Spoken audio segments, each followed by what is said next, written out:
The big news across Cardinal Nation. Cardinal first baseman Albert Pujols has been activated from the disabled list after just 15 days. On June 19th, the Redbirds hope to just tread water without their all-star. 15 days later, they find themselves in first place in the National League Central, a game ahead of the Milwaukee Brewers. It's game 2. The Cincinnati Reds and the St. Louis Cardinals. Central Division rivals, a beautiful night for baseball here in St. Louis. We're glad you've joined us. Rick Horton alongside Al Roboski. And Al, obviously this is the big news. Are you a bit surprised that Albert's back in action tonight? Well, no doubt about it. Very, very surprised. Pleasantly surprised that he's back. He's not in the lineup, but just having that bat and his presence on the bench is just an immense lift to this ball club. They did a great job while he was injured, and we know Albert will do a great job throughout the rest of the season. We may see him before the game is over. There's Albert. Good news to talk about in game 1. We'll do that when we come back.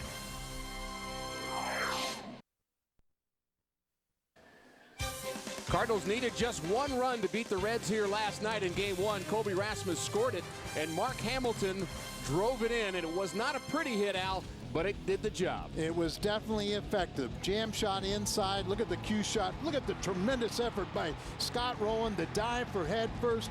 He's safe. The first game-winning pinch hit RBI for Hamilton's career, and it made a winner out of Chris Carpenter. What a great game. Carpenter the winner. Jaime Garcia will go for the Cardinals here in game 2. He's been very successful against the Reds' best. We'll talk about that next. The visiting Cincinnati Reds have 3 All-Stars in their lineup, but they have not fared very well against the Cardinals starter, Jaime Garcia. Well, Jaime Garcia has not faced the Reds this year. He was 4-0 a year ago. He really contained their big bats, and he has the best ERA at home in the major leagues. That's our Toyota keys to the game. It's Garcia and Volquez, and it's Cardinal baseball, and it's coming up next.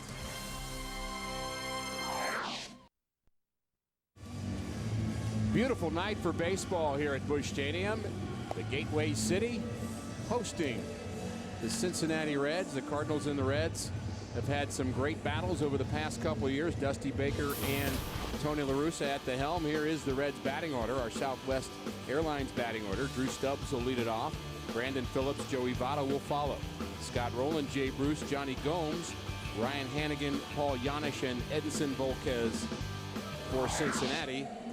And that's the pitcher for the Cardinals. He's Jaime Garcia. Well, we're really excited to see him, especially pitching at home. He has the best ERA in the major leagues at home. He has not faced the Reds this season, but he was 4-0 last year. Just one little negative, he has allowed the most unearned runs in the National League. He's got to work on that. Cardinals baseball on Fox Sports Midwest is brought to you by Bud Light Lime. The just right taste of Bud Light with the refreshing splash of 100% natural lime flavor. By Chevy, see your Mid-America Chevy dealers. By Southwest Airlines, new Rapid Rewards, unlimited reward seats and no blackout dates. By Dobbs Tire and Auto Centers, #1 in quality tires and expert auto service. And by Steak and Shake, life needs flavor.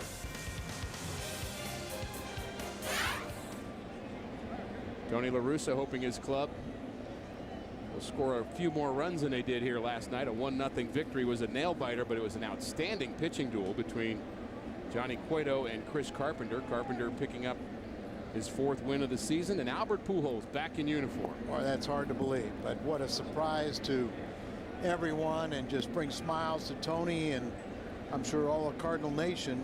The quick healer really proved to be even quicker than anyone could have expected.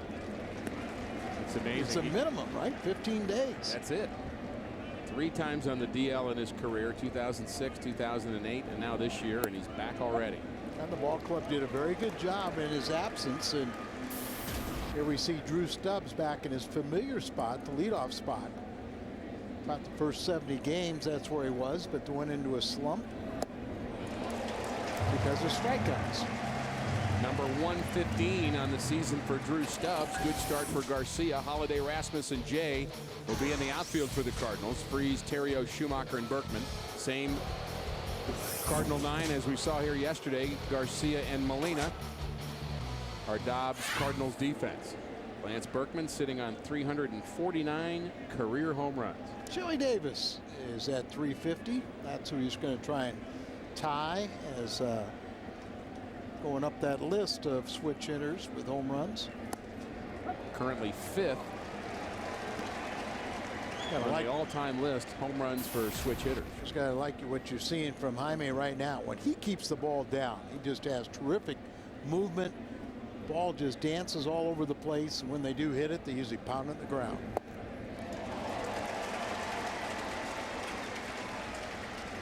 Shadows again an issue. We saw this yesterday, Al, with a lot of shadows on the infield and the outfield. There's a delivery on our Plaza Tire Foxmo. So you can see the difficulty, you know, with the shadows trying to pick up the ball at the release point is in bright sunlight, and then as it comes towards the plate, it gets darker. Yesterday was a 5 o'clock start. That's a little tougher, but they'll have to deal with these conditions for about 45 minutes, hopefully about 6 innings. Don't hold your breath, Al. Strikeout number 2. Great start for Jaime Garcia as he strikes out both Stubbs and Brandon Phillips. Well, he's just such a marvelous pitcher. He has great stuff, but great movement. See that late tailing, sinking action. When he commands the strike zone and attacks the strike zone, he has all the different weapons. The only time he gets in trouble, and it seems most of the time on the road, when he gets the ball up. Facing the best red in Joey Votto. He's an all-star again, his second time in as many seasons, batting average at .318. It's this one hard to center field, but Rasmus should have no trouble with it. A 1-2-3 inning for Jaime Garcia, looking for his 8th victory. Ryan Theriot will lead it off. Cardinals getting ready for their first time against Edinson Volquez here tonight. And here is the batting order. Ryan Theriot, John Jay, and Matt Holliday are 1, 2, 3, followed by Lance Berkman, David Freese, and Colby Rasmus in center field. Molina, Schumacher, and Garcia. And the scouting report on Edinson Volquez. Well, he has first inning troubles. It's kind of a trademark of the Reds pitching staff, and he's the worst. A 12 ERA in the first inning. Great stuff, but he nibbles. He throws way too many pitches. That's why he's never had a complete game. He's had the most starts without a complete game. First pitch to Theriot is high. He did 95, 96 miles an hour, but yet he just doesn't trust that stuff. He has good effort. And of course, he found that he's a little bit immature. As remember, he was sent to the minor leagues after criticizing his ball club for not scoring him more runs, as they lead the National League in runs scored. So he went from opening day starter for the Reds here in 2011 to AAA pitcher for the Reds.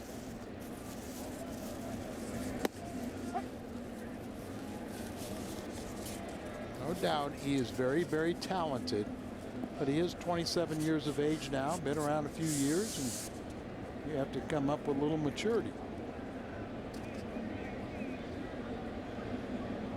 2-1 the count to Ryan Theriot. Average of .294. Been a very good table setter for the Cardinals. Takes a lot of pitches and also very difficult to strike out. Theriot, 4th in the National League in being hardest to strike out. 1 out of every 11.6 at-bats. Pujols is usually in the top 10, as is Yadier Molina when it's all said and done. But Theriot very good at putting the ball in play as well. The 3-1. Also leads the ball club in hits and multi-hit games, but he is an ideal in the fact that he's not afraid to hit with 2 strikes. He'll go deep into a count, and that is so important against a pitcher like Volquez, where we said he struggles in the first inning.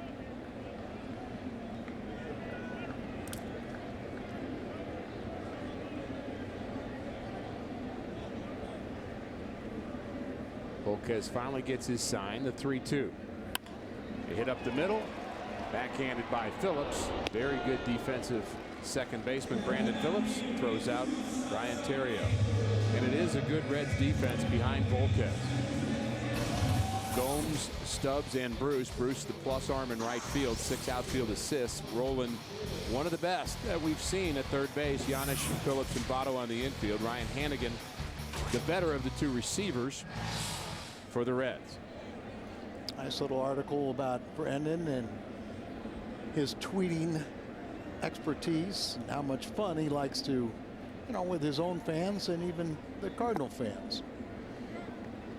It's really just a showman, isn't it? Yeah, I mean, it's all good nature. And John Jay, what a job he did. Couple very nice plays defensively, but he's hit in every game he's started against the Reds.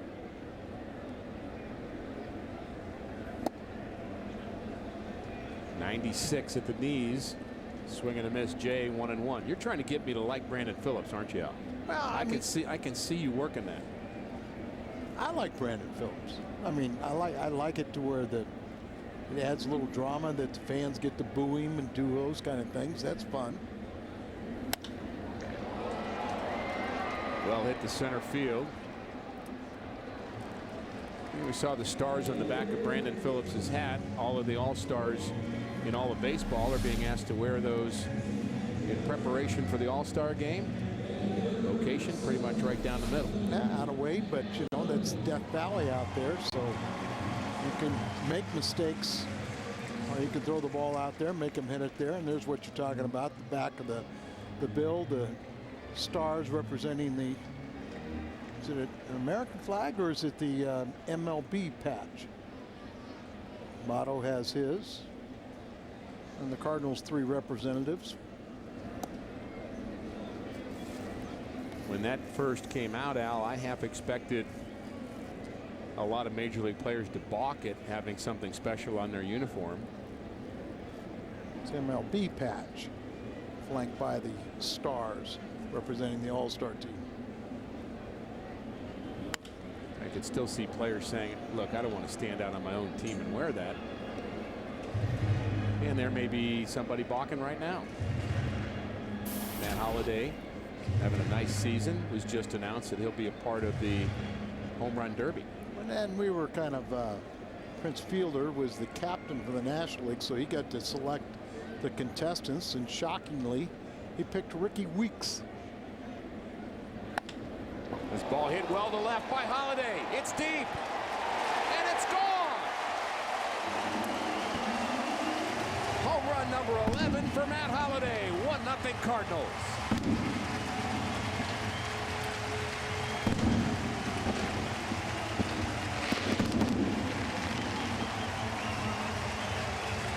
Mentioned it yesterday, Ricky, that these Reds, they come from behind an awful lot because their pitchers give up a lot of first inning runs.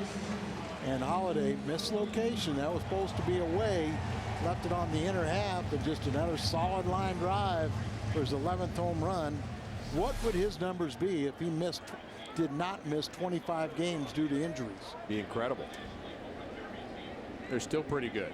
11 homers and 41 RBIs now for Holliday. This one deep to right. Berkman back to back. Career homer number 350 for Lance Berkman. That ties Chili Davis now. 350, and I think that's 4th place in the all-time switch hitter list of home runs. A nice going Lance. This one, Al, was a no-doubter. Pretty swing. We were talking about he's hit the most home runs on the road, 18, but only his 5th home run at home, and takes over the National League in the home run department.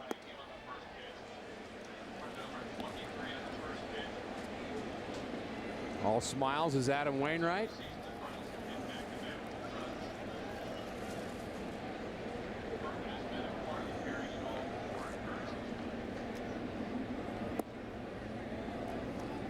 There are professionals that hit home runs, and here's one. Swing, drop the bat, make your trot, don't show anybody up. You already just did what you did your most damage, and that's hitting the home run. And there's 2 guys that know how to do it the right way.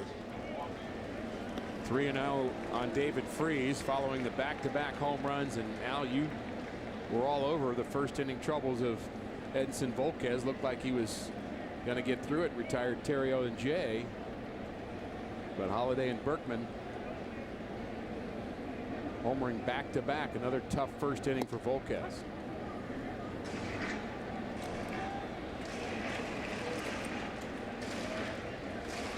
We mentioned the 350th career home run for Berkman, 23rd this season. Ties him with Chili Davis for 4th in the all-time home run list by switch hitters. 23rd home run puts him ahead of Matt Kemp for the National League lead.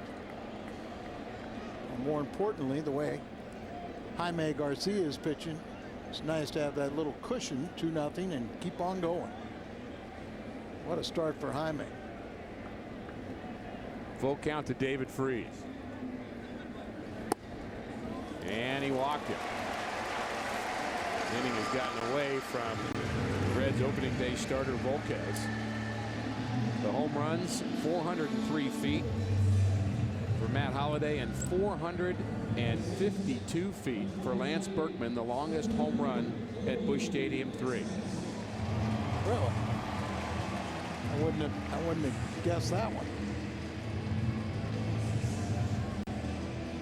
Only 18 pitches thrown, but what looked like could have been a fairly efficient inning is now kind of gotten into a grind. And it's worth noting once again the dominance of the Cardinals against the Reds here at home. They are 11-0-1 in the last 12 series, and that's how you win a division. You got to beat the teams in your division. And they've done that here at home since 2006. Dominated here at home. That ball hit hard to Brandon Phillips. He'll throw out Colby Rasmus, but the damage is done. Back-to-back home runs. First, it was the Cardinal left fielder, Matt Holliday. Line drive home run. That's 403 feet. Then it's Lance Berkman, 452 feet. 2-0 Cardinals. The home run derby starts a little early for Matt Holliday, and Lance Berkman joins in on the act. Back-to-back home runs in the Cardinals' first inning to give Jaime Garcia a lead. He's back out for the second inning. He'll face Scott Rowland, Jay Bruce, and Johnny Gomes.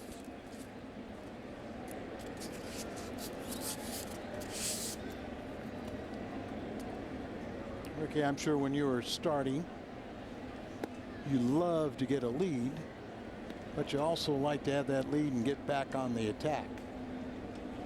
Good first inning for Garcia. You do want to get back on the attack. He did not pitch very well in his last outing. He was able to get a victory.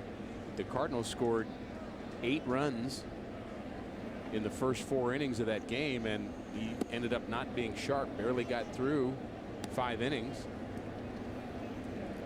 And though he started well, struggled. You know, it's a learning process, and obviously there's almost nothing he can do to improve what he's done at home. But on the road, maybe a little concentration. He's got to work a little harder to try and get the ball down. But he is mentally, I really like his makeup. One hopper to Schumacher. Throws out his former teammate, Scott Rowland. First time that Matt Holliday and Lance Berkman have homered in the same game. A little surprised at that. Surprised at that, but I think we won't say that to be the last time. I hope not. And the Cardinals have a pretty good pinch hitter on their bench here. We should remind you, in case they need some runs late in the game. That guy they just activated, what's his name? Pujols? Yeah, something like that. I'm still amazed at that. Well, and I still think that they're going to be very cautious. Brian Talent was put on the disabled list to clear a roster spot. He has had success against Volquez, but you know what a magic bullet for Tony La Russa. And you want to send him up there, but you're almost scared too. Another ground ball to Schumacher. Great start for Garcia. 5 up, 5 down. And very efficiently. 14, 15 pitches, 9 to get through the first inning, a few more to here. But look at the movement. keep the ball down, and then when they do hit it, they just pound it in the ground. But it's got that late movement, whether it's a changeup, a sinker, his good curveball, the cutter. He is just so much fun to watch because he does it with very little effort. Johnny Gomes, Reds left fielder, did not play here in game 1. Gomes had a career high 86 RBIs last year for the Reds.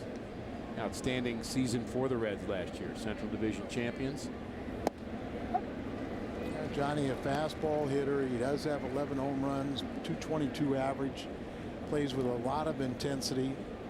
He's another guy that can kind of get under the skin of an opposing team. But Scott Rowland told me he is just 100% genuine. I mean, this is just Johnny Gomes, his style of play. And when a guy plays with a flair and a guy plays with, with all out, he can be on my team anytime. Swing and a miss. Strikeout number 3 for Garcia. He strikes out Gomes. Great start. 2-0 Cardinals. This July, baseball's biggest stars will gather together in the Arizona desert. One spectacular night.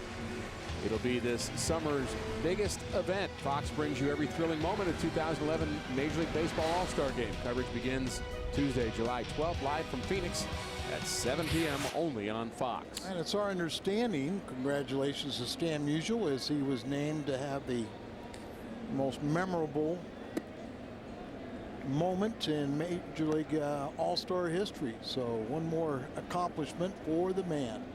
Well deserved. It'll be number 1 in our minds no matter what. Absolutely. Yadier Molina will be at that All-Star game. Rounds it deep to short. Tough throw handled by Votto.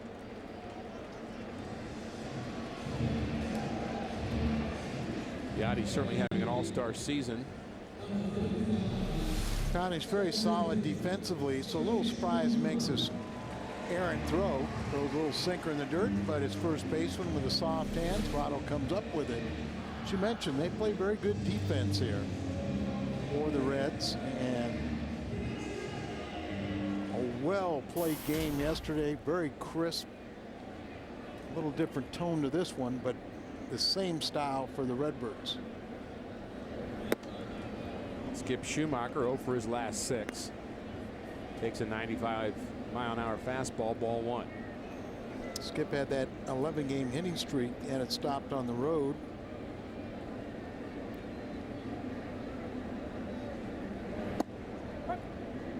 There's that good changeup from Volquez. He really has not quite been the same pitcher, Al, that he was in his rookie season. In 2008, he set a Reds record for most strikeouts for a rookie. Well, he came over in the Josh Hamilton trade. At that time, it seemed like a winner for both ball clubs. I think most people will say the long term now has gone to Texas. And Josh Hamilton, even though with all of his injuries, he is still a dynamic player. Ground ball up the middle, and nice play by Janich. Spins and throws out Schumacher. There's an example of Paul Janich's defensive ability. Ball hit hard right back over the mound, and there's the shortstop spin, comes up throwing, and Skip always going to be hustling down that line, thrown up by 4 or 5 steps.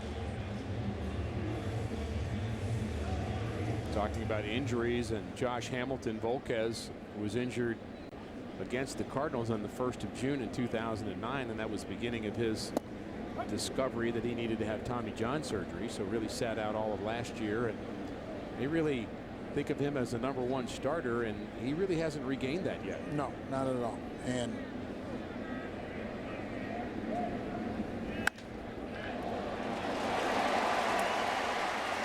base hit for Garcia. thank you, Jaime. I was just telling Brett Boone, not Brett Boone, but his younger brother. Aaron Boone. Aaron Boone was doing the game. That I said, Jaime can hit. His numbers don't reflect it, but he's got a nice little swing. Thank you, sir. He also did that told just me for he you, could Al. pitch, too. He totally did that for you, Al. I'm sure he did. And maybe a little bit for himself. Only his 3rd hit of the year, but he swings the bat. There's more to come for Jaime Garcia. Short lead. Ryan Terrio at the plate. There's the big head, Sutcliffe, along with Boone, Aaron Boone, the youngest of the Boone family, 3-generation baseball family. And he's probably saying right now, Al Raboski is right. The words have been said so many times before.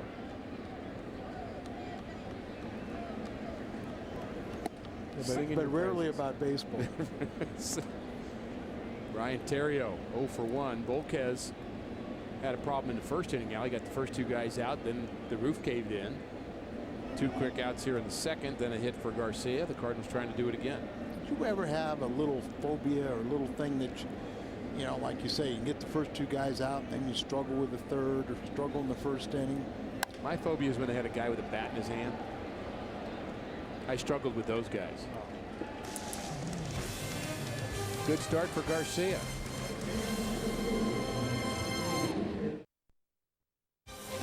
Cardinals baseball on Fox Sports Midwest is brought to you by the Stadium Sports Bar and Grill at Lumiere Casino. It's now open, a sports bar for everyone. By Taco Bell, right now offering $20 admission vouchers to Live Nation concerts. And by the State of Missouri Tobacco Quit Line. Call 1-800-QUIT-NOW. Al Raboski, Rick Horton, and joined by Jim Hayes here in the 3rd inning. And Jim bringing glad tidings of Subway footlong sandwiches for each one of us. Jim, that is so kind of you. I'm all about the kindness, Rick. What you don't know is I ate 4 of them already before I shared. Well, you brought us some buffalo chicken subs and steak and cheese. I see Al's got the steak and cheese, and you and I have the buffalo chicken subs. So I already had 2 of these. Very good. Are we going to have another cat fight here between the 2 of you over the rest of that?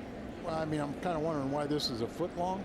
Well, the rest is back there, Al. We'll get it to you between innings. It's gone. Because it will be gone. Well, that's right. The cat's already been there. Have you ever seen the cat eat? Yes, I have. It takes a while, doesn't it? Well, explain. I eat a lot of food. Well, that's where you get to be so big and strong, Cat. And I know you eat a lot of Subways, don't you? I do, because they're pretty good for you. Very and they're good. delicious. Very healthy. Yep. Where's Jared? We can see his waistline. Pounds just drop right off him. You eat this buffalo chicken sandwich. You'll like it. You got a delicious meal, kind of guilt-free. But you give me the beef, and then you tell me to eat something else. That was Ricky that gave you the beef. No. Tough play for Freeze. Off balance throw, and he gets Ryan Hannigan. Nice effort by David Freeze. Watching Scott Rowland play that position. Well, that's a good one to watch. But David Freeze, you know, watch how he kind of plays this ball and kind of took his time, made sure he got his feet under control, made sure it was a fair ball, and then got his body in position to make the strong throw across the diamond. Off balance throw with something on it. Very nice play. Not as close as I thought it would be. No. Very well But of course, played. not everyone can run as fast as you. I eat a lot of Subway. Keeps you light. So that's how you beat Kyle Lotion that Let's not go there. race. Let's talk about that. Pitch high 1-1 to How Paul silly Janisch. did you feel when you turned around? I knew something was coming. Oh, come on. You thought you could beat a world-class athlete. Oh, I did beat a world-class athlete. No, he didn't run. He bet to race no, you. he chose to run backward. He bet I to did beat race him. you. He chose to run backward. The winners get to write the history book, so you can write it however you want. And The money went the to- winner went to a good cause. Right. Charity. Joplin Relief. Nice pitch by Garcia. Yeah, you got me, Kyle. And they had the whole team out, which is really a compliment to you, Jim. You do an outstanding job, and it's not an easy job. Yes. Everyone out there to watch me get punked. Was Alan Craig one of those guys? Now, I'm really trying to get a segue to you telling us a little bit more about Alan Craig getting off of Subway and off of your running expertise. I don't recall, but Alan Craig, because you bring him up, we see a ball 4, dealing with a knee injury and slowly making his way back. The Cardinals are hoping that right after the All-Star break they can send him out on rehab. Not quite up to baseball activities yet, I'm told, but they feel he's getting a lot better. This was an injury that at first they thought was just a bruise. Sure. But that swelling just wouldn't go down. And that was in Houston, and kind of not at the railing, but kind of on the wire mesh fence, right? Yep. Ran his kneecap into it and fractured it. Had stitches actually on his knee as well. Thought he'd be okay after a couple days, and then after the x-ray found out it was worse. But it's still good news he's going to get back out there. And I was talking to John Mozeliak about Craig, because, you know, Albert comes back, Freeze, Punto came back. You almost forget how important Alan Craig was and how important he could have been while the other guys were hurt in the middle of that lineup. No doubt about it. I mean, he was going to get an opportunity to have more playing time, and you know, he's very intriguing. We saw him, well, he's always hit throughout the minor leagues, but he's played every day. And last year, when he made the team out of spring training, really got just a handful of at-bats, didn't do the job, was sent back, was the monster hitter again at AAA, came back up, had a nice little, you know, rookie season, but you kind of wondered, could he be the type of player to hit off the bench? And this year he's made a lot of strides. You know, he was doing an outstanding job. You wanted to see him in the lineup, and unfortunately the injury. It's a good bunt by Volquez. This will do the job. Sacrifice 2-4 moves Giannis to second base. Time is almost up. The Cardinals and Budweiser's 4th of July Super Sale ends tonight. This Super Sale features tickets to see the Cardinals and Astros on July 25th through the 28th for just $4. But don't wait. Visit cardinals.com/July now to get your tickets for just $4. How about that? $4 to see a Major League Baseball game. Cardinals are doing everything they can to make, you know, fan-friendly environment, especially for the families, and it's hard to deny that someone say that they can't take advantage of that one.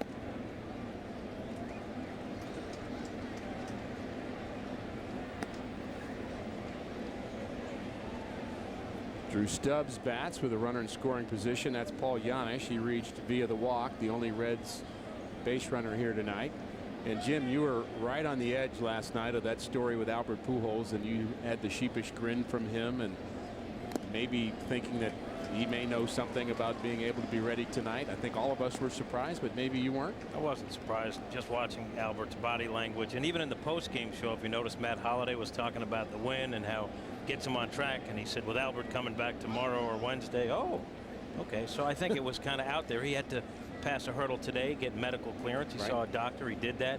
He took BP, but Tony did not insert him into the starting lineup, saying he would like Albert just to take a day to kind of ease into it. And Albert said he was fine with that, but he feels like he's ready to go. Someone asked Albert, are you concerned about re-injuring the wrist? And he said, I wouldn't be taking BP if I was concerned. It's not in my mind at all. I mean, he's going to be smart about it. Swing and a miss. Jaime Garcia strikes out Stubbs for the second time. We'll see Holliday and Berkman next inning, but we'll be eating Subway sandwiches throughout the break. The All-Star voting isn't over just yet. You can still vote for the 34th and final player for each league roster until Thursday, July 7th. Cast your All-Star game final vote now at Cardinals.com, and I want to know who Jim Hayes is voting for in the National League. Well, Al made such a compelling argument for Ethier. I think I was on board with that. I would say Ethier. 3 for 3 in the booth then. Plus, you don't like to cross Al because there's repercussions later. You're getting smart in your old age. Maybe the Subway sandwich made you smarter too. John Jay leads it off for the Cardinals. 2-0 lead. Back-to-back homers in the first. Ricky, he's trying to move into our Dan and my neighborhood. So he's trying to butter us up. He would be within rifle range of our homes. Sure you want to do that? It's a nice area. There goes the neighborhood. Yeah, that's what I was going to say. It used to be. I got to be nice to them so they don't put up a human roadblock. John Jay flew out to center in the first inning. That's all right. You could probably borrow some of that security from Joel Goldberg. 1-2 misses low. And of course, with Albert coming back, that means Brian Talent is out, and he was on the disabled list. And the news is that he has a strain on his right side. A little pull of some sort. John Mozeliak telling me he had been dealing with it for about a week. As we see the strikeout, and you kind of felt like maybe as we get another look at the pitch, after Mark Hamilton played the role of hero last night, that it would be short-lived because he seemed the guy that was likely to go down. But Talent apparently had this pull. I asked Hamilton if there had been something he found along the way, another stint with the Cardinals, and he said when he first came up, he was waiting for the right pitch, and he said he was too passive, and he realized he was letting hittable pitches go by, and so he's tried to be more aggressive. And he said he'll never say he's comfortable, but he feels a little bit better equipped at the plate now. Well, we all know that's a word Tony doesn't really like for his players to use, is comfortable. Comfortable, complacent. Right. But, you know, as a pinch hitter, that really is the kiss of death of being too patient. You really have to be aggressive. No one will criticize if you swing, but when you take pitches, and you know, it's a real transition for guys that have played every day. Pinch hitting is one of the most difficult roles in all of baseball. It's usually represented by a veteran player that can handle that. So it's tough on these young kids, and he has had the most pinch hit appearances for the Cardinals. He has the most pinch hits, and yesterday, thank goodness, he got his first game-winning RBI as a pinch hitter. Albert would be a pretty good pinch hitter, don't you think? He's the veteran you're talking about. He's smart. He's aggressive. Do you think Pujols might be used as a pinch hitter tonight? Let's hope we don't need crazy. him. Let's hope we don't need him. Matt Holliday's doing his share of the work to make sure we don't need Albert Pujols later on. His home run is 11th of the season. When he hits him, Jim, they're just line drives. They're always line drives. Well, the Cardinals say that they have an information gathering technique where they can test how fast the ball, how hard it comes off a bat. And they say Holiday's the hardest of anyone in baseball.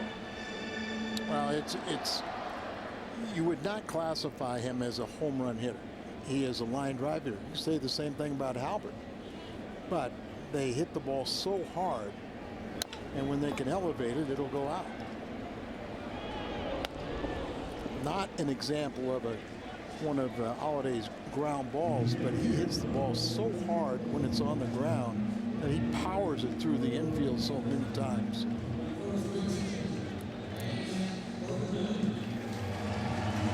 Lance Berkman, 452-foot home run, longest ever at Busch Stadium 3 in the Cardinal first inning to give the Cardinals a 2-0 lead. Bats with 2 outs.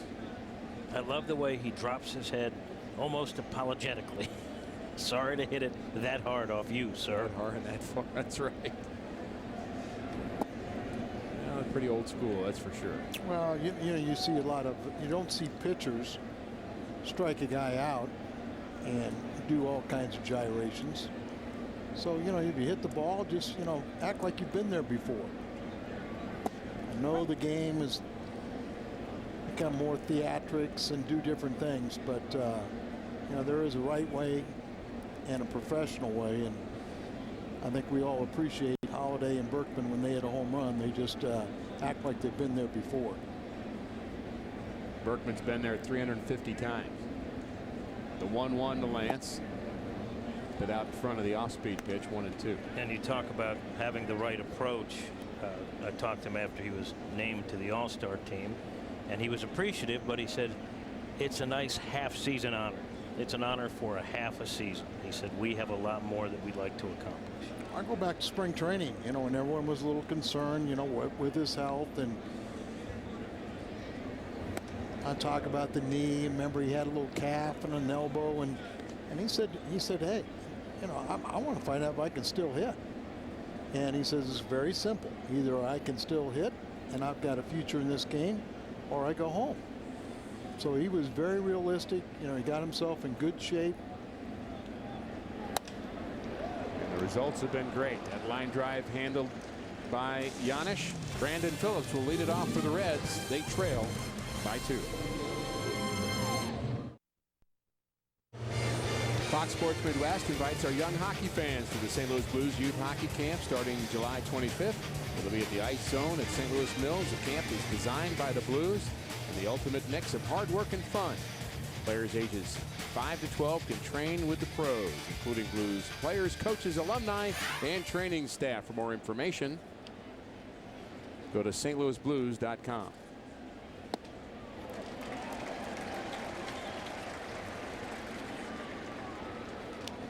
Strike 1 to Brandon Phillips. He struck out in the first inning.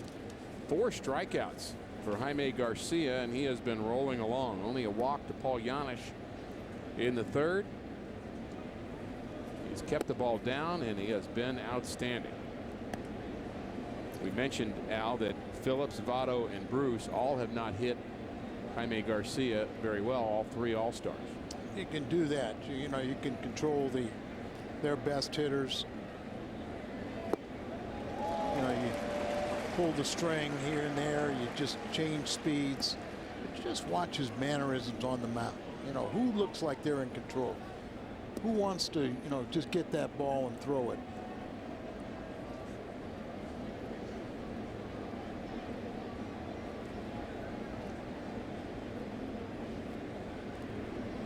One and 2 to Brandon Phillips.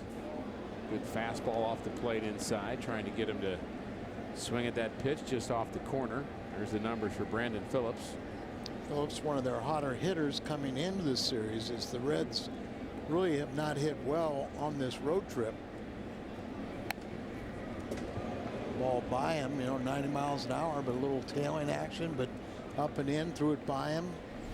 You know, sometimes you throw that pitch preceding inside, and then they're looking away, and they almost jam themselves.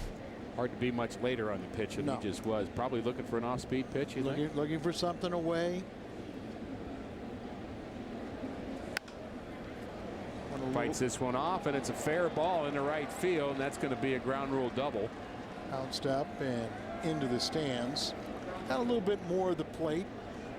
Was up a little bit, but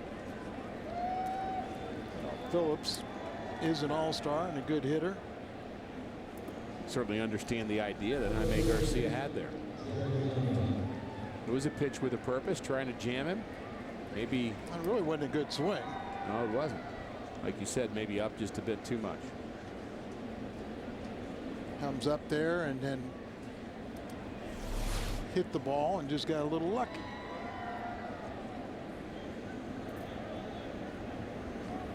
Joey Votto has been outstanding with runners in scoring position. .425 batting average on the season, first in the National League in that department. On base percentage, walks, you know, he's just a very, very good hitter coming into his own, young player, the reigning National League MVP.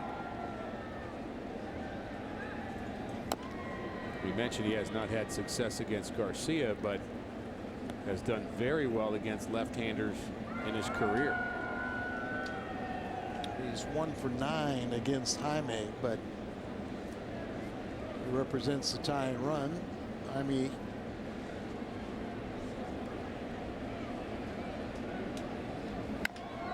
ground ball to the right side. Berkman takes it himself. Phillips to third.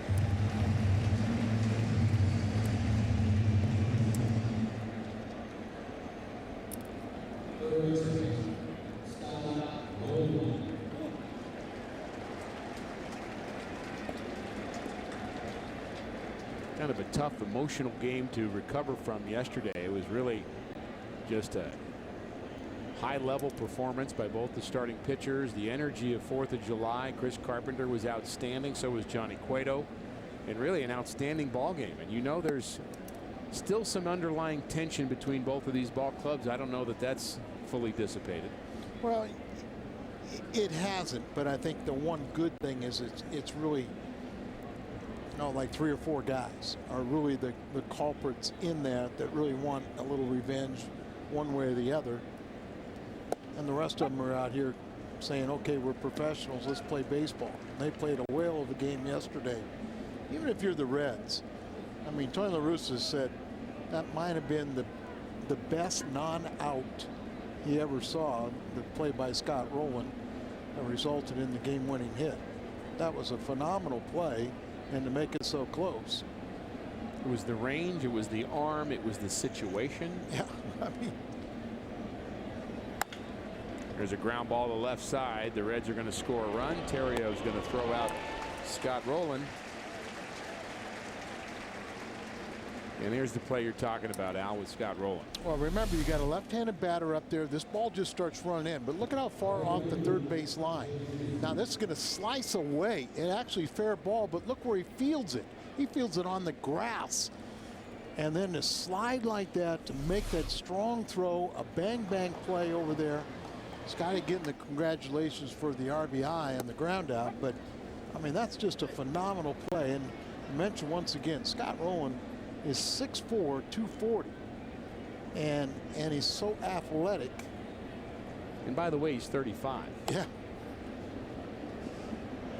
Tapped on the left side. Garcia throws out Jay Bruce. Leadoff double for Brandon Phillips produces a run. 2-1 Cardinals. Bottom of the 4th inning. 2-1 Cardinals. What's on tap? The Reds and the Cardinals. Jake Westbrook looking for his 8th victory. He'll be opposed by Bronson Arroyo. That's tomorrow at 6:30. Right here on Fox Sports Midwest. Skip Irwin. Birthday boy. Birthday right? boy. He's about 21 now. Something like that. Supplied cake for everybody up in the press box. Thank you, Skip. Skip writes for the Jewish Light publication. Very distinguished career in broadcasting, many years. And I guess apparently he was quite a basketball announcer at one time.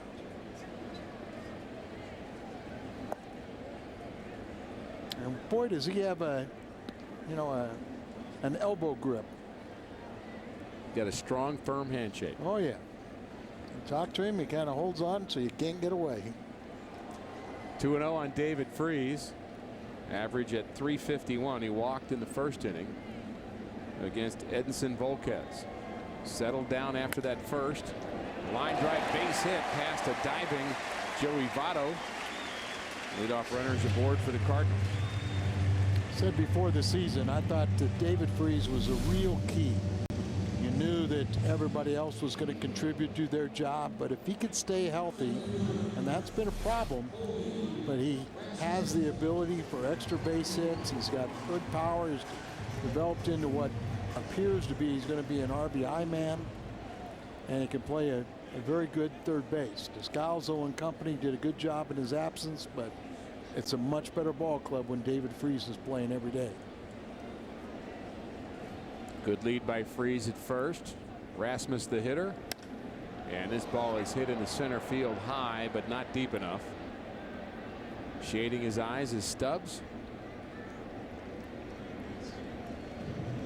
Out number 1. Got sunglasses, but they look really good on top of your head. Still knows how to use that glove to look through the webbing. All right, if you don't need the sunglasses now, when do you need them? Well, about midnight.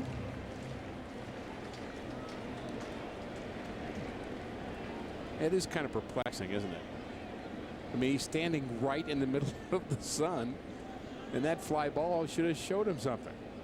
And nobody knows how to use the old-fashioned flip-ups that, you can wear them, but if you don't need them, you flip them up, and if you do need them, you flip them down. But these outfielders do have a technique. The outfield glove that has the H webbing, that they can kind of look through the webbing and still see the ball, but yet shield their eyes from the sun. Phillips was wearing those old-fashioned flips yesterday. Very few players will do that. Well, they're not as stylish. They're not so, attractive. It's all about fashion statement. But if everybody's doing it one way, and you could start a new trend. You could do a retro trend. You'd just like Brandon Phillips to make him popular again. Yadier Molina 0 for 1. Big hole on the right side. Frees the runner at first. Yadi's so good at hitting the ball the other way. And maybe a hit and run count here. 2-0. No doubt about it. Put a little pressure on him. 2-0. Hesitate to run with David Freese after coming off the disabled list? I don't think so, because I think, as David kind of looked at the silver lining of the broken hand, that it really allowed those ankles to get in better condition. Not going. But sometimes you don't want to press the point, and there would not have been a good pitch because it was down in the dirt. Would have been tough for Yadi to handle that. Get a bat on that. We might find out here on 3-0. Yadi hits the ball on the ground. It's a sure double play. The Cardinals hit into 3 yesterday, and by far lead the major leagues in grounding into double plays. 3-0 pitch on the corner. Would have been a good pitch right there to drive to right. Nice visit from Jeff Lottie up in our booth, a former Cardinal reliever, teammate, great friend. Oh, I've got a great story about Lottie. I do too. One that reminded me, this first time I ever met him was got in the elevator in Pittsburgh right after a ball game. Crammed, packed elevator. This ball hit deep to left center field, but it'll be handled by the center fielder Cruz. That ball didn't carry at all. Yadi must have gotten that off the end of the bat a bit. Somebody did something in the elevator, and Jeff Lottie had a little weak stomach, a little bit inside, kind of jammed a bit, and Jeff Lottie proceeded to throw up on my shoe. So I have never forgotten him. I've never forgotten that story either, Al. Yeah, and tell it at banquets all the time. After dinner. Might be better before dinner at some banquets. But it is a true story. Oh yeah. Unfortunately, it was in Chicago, wasn't it? Pittsburgh. Pittsburgh. I know Jeff had a bad game in Chicago at Wrigley Field, and we were, I don't know, 15 miles from the hotel to Wrigley Field, and he refused to take the team bus and he walked back. He was a competitor. My favorite Jeff Lottie story, however, here at the ballpark, he's actually doing pitching lessons to help out Cardinals Care. LearnFromLottie.com. You want more information about the lessons you can get from Jeff Lottie, Kurt Ford, and others. LearnFromLottie.com. But they're going to take a picture for the bullpen by committee in 1985, and they wanted Lottie and Daly, and that's it. And he said, I'm not taking it unless you get everybody in the picture. And it was going to be a USA Today story about the Cardinal bullpen. So he got me in it, got Bill Campbell, got Todd Worrell in it. And the next day that picture is in the paper and they cropped me off the end. That was Bob Gibson. In spring training, you'd have the 40-man roster, and it would be pitcher time. They'd want to take a picture of the 40-man roster in spring training. I know the line. And Gibby would say, okay, all you rookies get on the end. Get all the rookies on the end, so we'll just crop you off and we won't have to take the 25 roster pitcher during the season. I didn't realize that was a Gibby line. Oh, that was Gibby. Oh, he probably learned that from somebody before him. That probably I don't know. That probably goes back to Frankie Frisch. And oh, sure, but Gibby, we get in September. There was a chalkboard in the clubhouse, and he'd write all the names down. He'd tell the guys, okay, you pack all your bags. You guys, have them packed, but you might be able to pick them up. But he would just flat out just tell you that you're not coming back. You're history. He would write the guys' names on a chalkboard that weren't going to make the team. Is that what you're telling me? Yeah, at the end of the season, saying, don't worry about it. You're getting released. They aren't offering you a contract. And boy, you're a young kid. You look at that thing and you would be scared to death. And at the end of your career, you could do the same thing. But Bob Gibson, one of the best. You got it. Schumacher retired. We're through 4 innings, 2-1, St. Louis. 2-1 Cardinals. Central Division rival Cincinnati Reds in town for a 3 series. Game 1 here yesterday behind Chris Carpenter, Westbrook, and Bronson Arroyo in the finale. And if the Cardinals are able to win this game here tonight, it'll be 13 straight series without a to their home. 12-0-1 at home, and Westbrook's really starting to turn it on. Had an outstanding effort his last time. Won a couple games on the road trip. Cardinal starters went through a little dry spell, but they're picking it back up. Sharply hit. David Freese throws out Johnny Gomes.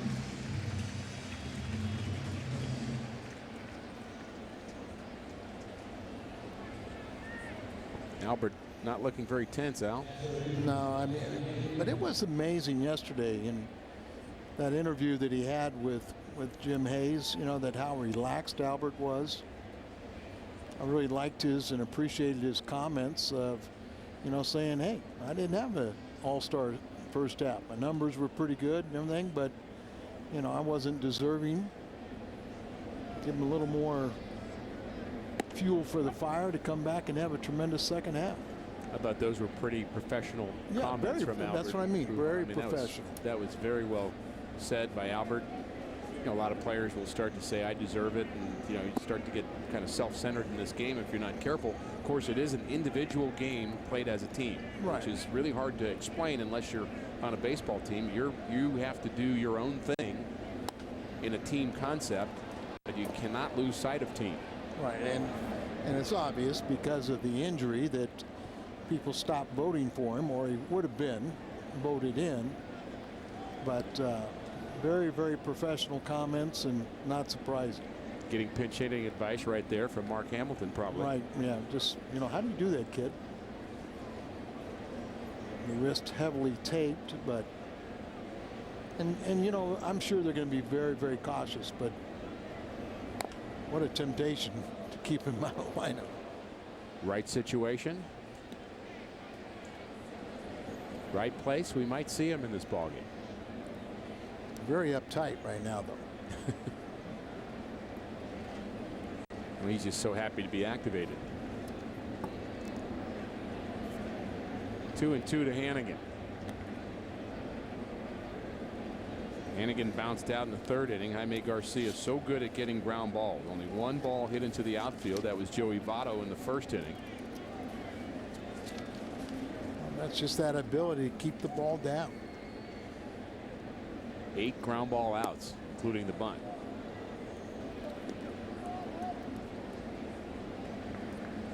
And with Garcia, you just want to see what he'll do the 3rd time through a lineup, working the second.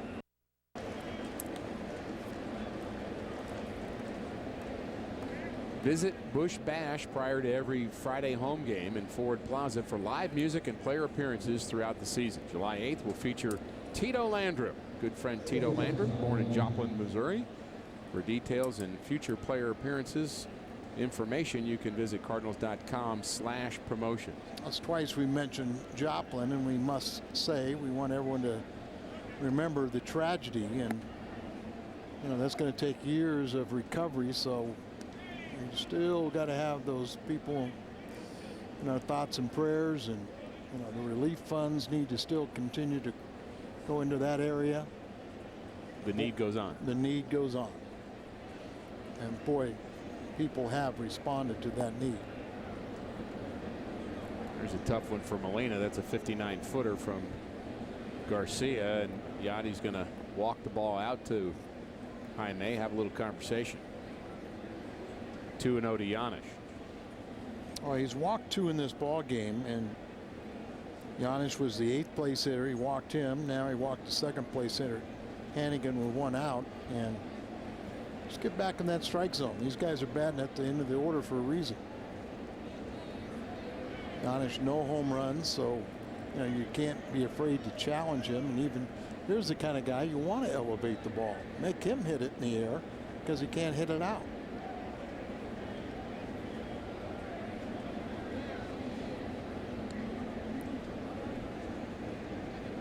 2-0 pitch is hit into center field on the nose, but just as Al asked for, you hit it hard. Sometimes it goes right to somebody.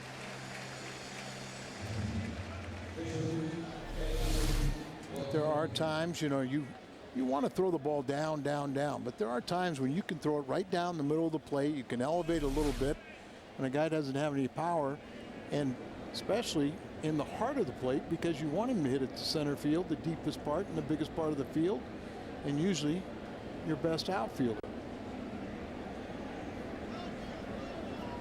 Volquez, not a very good hitting pitcher. 1 RBI in his career.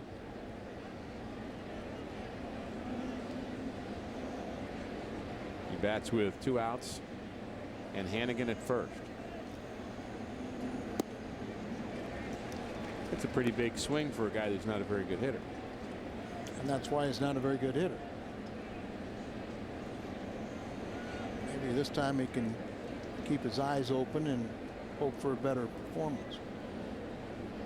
For a pitcher to be a good hitter at the big league level, don't you think, Al, that is really rule number 1? You have to shorten your swing. Guys are used to hitting in high school. Every pitcher, Edson Volquez probably hit 800 when he was a kid, but you know he's not facing those kids anymore. He's facing Jaime Garcia. You have to shorten your swing. Yes. I always find that, you know, to be very basic, and you know, whether you're a pitcher or you're a great hitter that's going through a slump. I always remember Rod Carew, 7-time American League batting champion, Hall of Famer, but he was such an excellent bunter. He said he would never go into a prolonged slump because he would go back to the simplest form of hitting, and that was bunting. Ground ball fair, and it is not ruled to have been touched by a fan, so it's not going to be a ground rule double.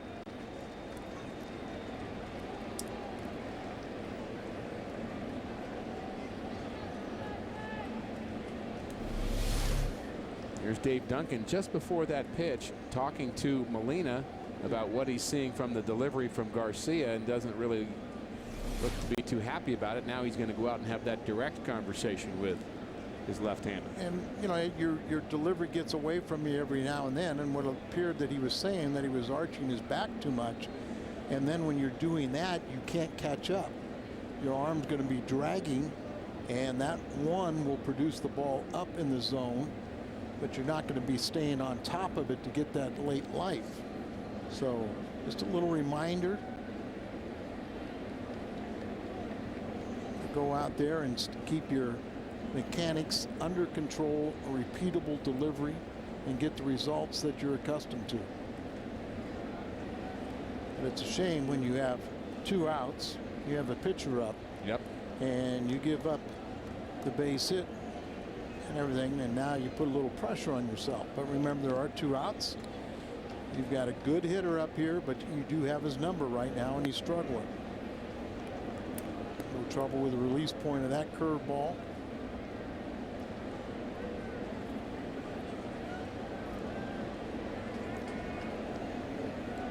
One 1-0 on Stubbs. Good pitch from Garcia, evens the count. Hannigan the runner at third, Volquez at first. Missed with a changeup, missed with a curveball through a changeup there, but he was staying on top of that one. Much better mechanics. Good curveball. Overall command has been a bit erratic in this inning. Throwing a couple 59-footers. Kind of wonder sometimes you'd get a little bored. As well as he's pitched, you think there'd be a few more strikes in that 30-44 ratio. He's tired of being 4-0 against the Cubs lifetime. Or Cincinnati. I mean Cincinnati. Well, one thing about Garcia, when he loses it, there are times where he loses it quickly. 3-1 to Stubbs. And ball 4. See, it's not where he wants to pitch, up in the zone there. And, you know, so it's just 76 pitches. You know, you don't think your legs are getting out from underneath you, but when you start elevating the ball, that's one thing to think about. Well, this is not the situation that Garcia wanted here in the 5th inning. He has now walked 2 batters in the inning, given up a hit to the pitcher to load the bases for Brandon Phillips. And he can hurt you. He has the power, 8 homers, drives in runs, 45 RBIs.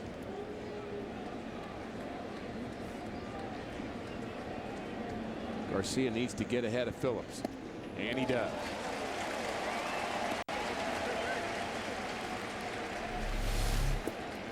Set up inside, off-speed pitch, big swing right over the top.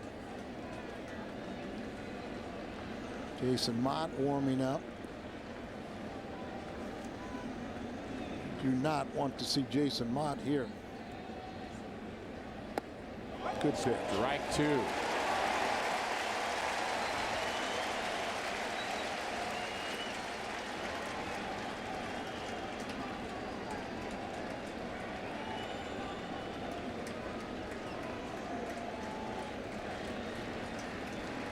Big batter in this ball game. Way ahead in the count. Be smart.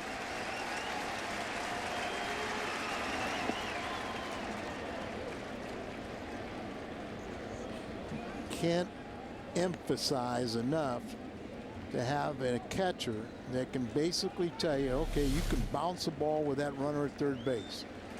And perfect technique is Yachty goes down and blocks that ball.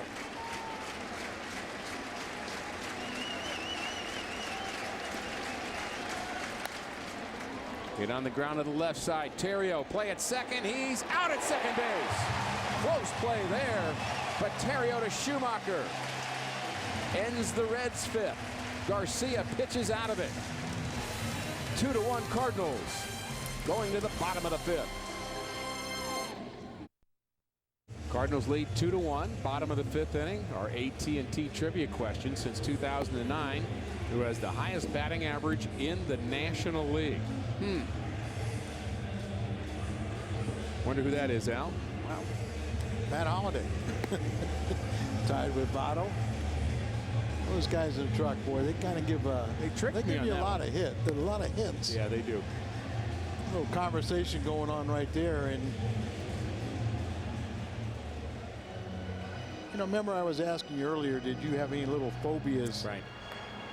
I remember one year I was pitching in Double-A as a starter, and Fred Caney, who was very instrumental in my career and development, came to me and told me that I kind of got to a 9-pitch limit. When I got around 61 to 70 pitches, something like that, I just went haywire.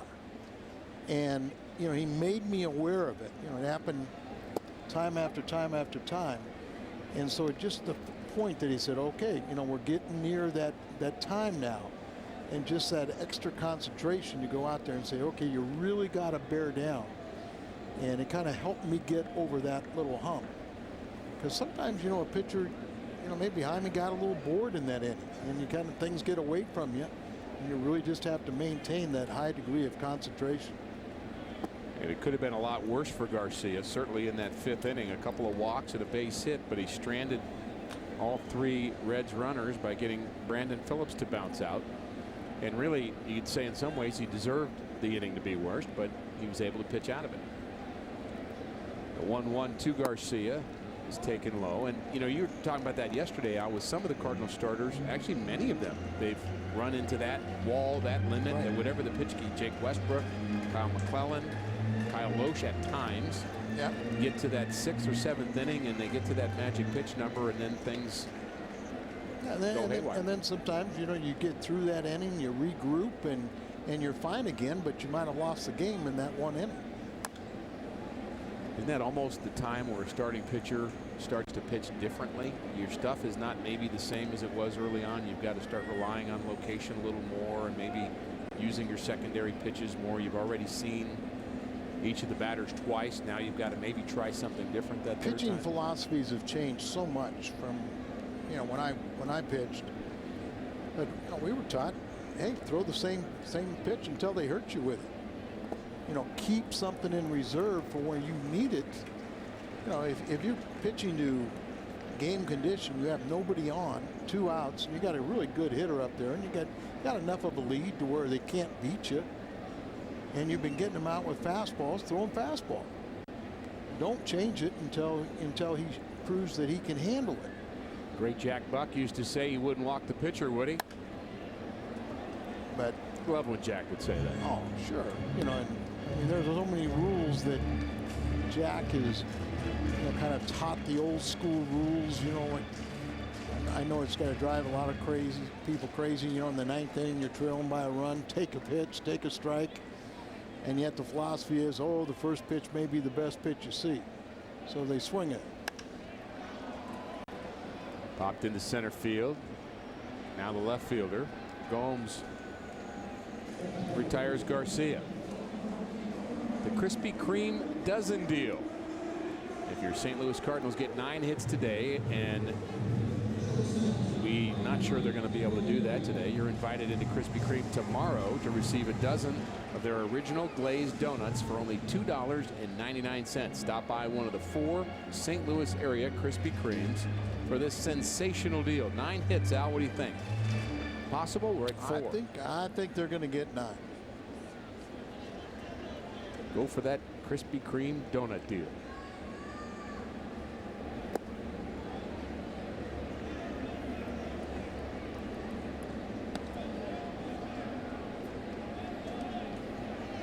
Ryan Terrio's 0 for 2. His errors have started to slow down a bit defensively. 14 errors, but he made a lot of those errors early in the season. And he's gotten much more solid at shortstop. And really, he's been, I would say, as consistent as anybody at the plate. He's been a plus. There's no deniability.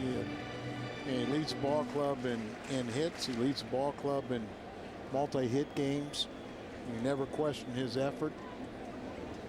He's a grinder. 2-0 pitch to the grinder is hit to short. He stumbles. Giannis stumbles, and he can't throw out Ryan Theriot. That should be the 9th error of the year for Giannis. Yeah, because it's right at him. It hit hard, but right at him, and he slipped. If he fields the ball cleanly, it's an easy 6-3 out. But once again, Terrio's going to hustle.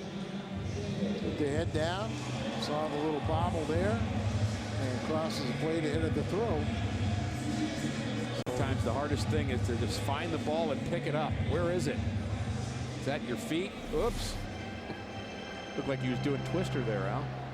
And just left foot green. And how many times do you see a guy miscue the ball there and then panic instead of just calmly just trying to locate the ball, pick it up, and throw him out?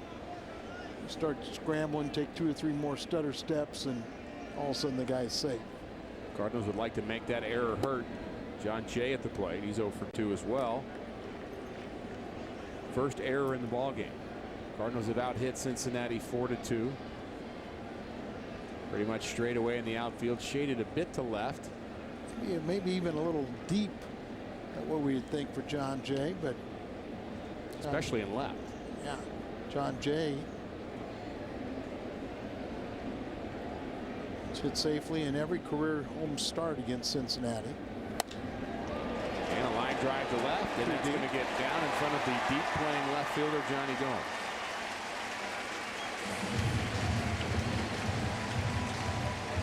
John Jay, as I mentioned, hit safely in every game against home start. He's now 11 for 25 with a home run and 5 RBIs. Ball down, goes with a pitch, down and away. Nice piece of hit.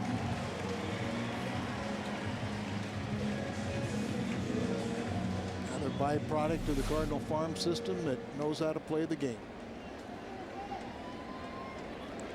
Matt Holliday homered in the first. Lance Berkman followed with his 350th career home run. Do we have to get the 9 hits this inning? No, just total. It'd be okay though, wouldn't it? That would be fine. Krispy Kreme promotion.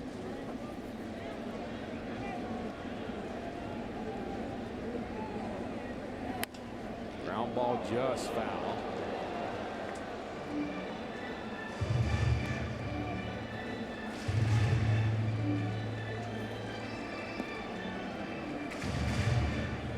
Late swing by Holiday.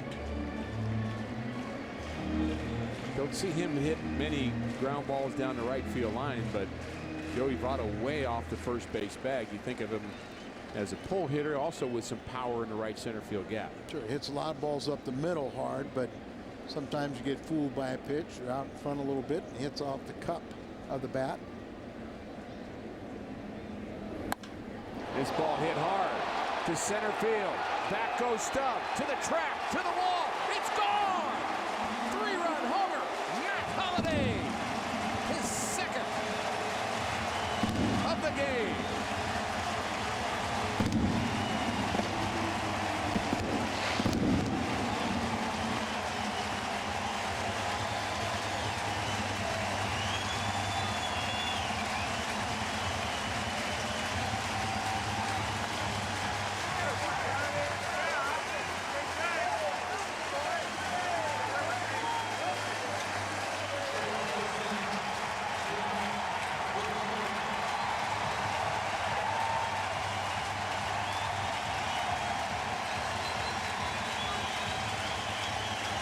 And Berkman went back-to-back in the first inning.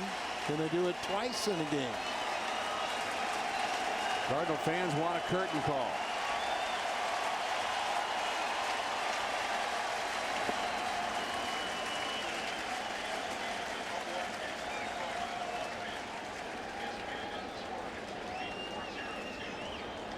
Mentioned the back-to-backs. Berkman's been pretty much part of those back-to-back celebrations this year.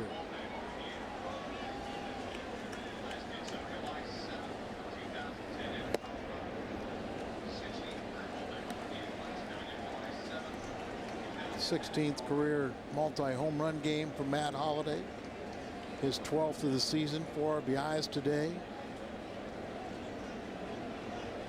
Heating up for his appearance in the home run derby for the All-Star break. Tide sure has changed here in the last 10 minutes.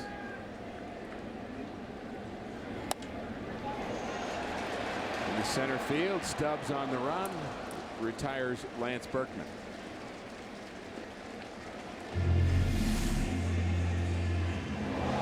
Holiday went down to get it.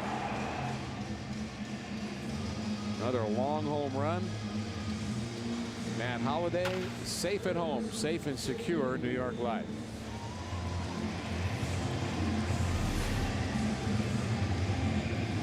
What a class act he is. You knew it moved to St. Louis in the offseason, make a permanent residence here, and put himself in the community, but got in tremendous shape. Had the appendectomy, missed 7 games. Quick healer there. Absolutely. Then had the thigh injury, missed 25 games already this season, but he's having an MVP type season also. Freese has walked and singled. Batting with 2 outs, and the error by Paul Janisch does indeed hurt the Cincinnati Reds.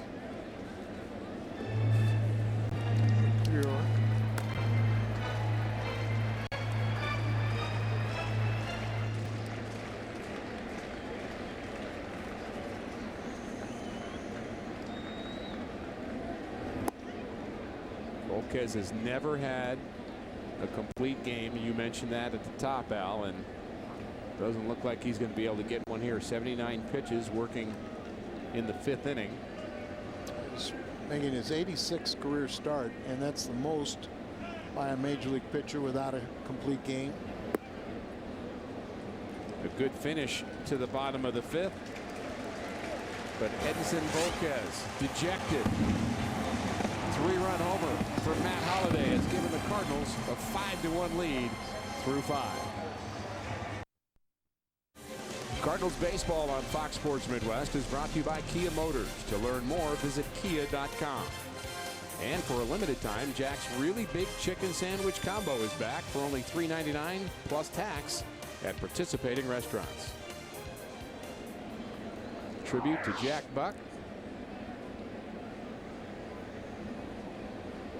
Matt Holliday, the batting start for the Cardinals, along with Lance Berkman, 2 home runs tonight, 4 RBIs. Cardinals scored 5 runs via the long ball. Real important is Jaime had a little trouble last inning. He escaped a bases loaded jam, and his teammates, thanks to Holliday, give him the 3-run additional cushion. But this has got to be a shutdown inning.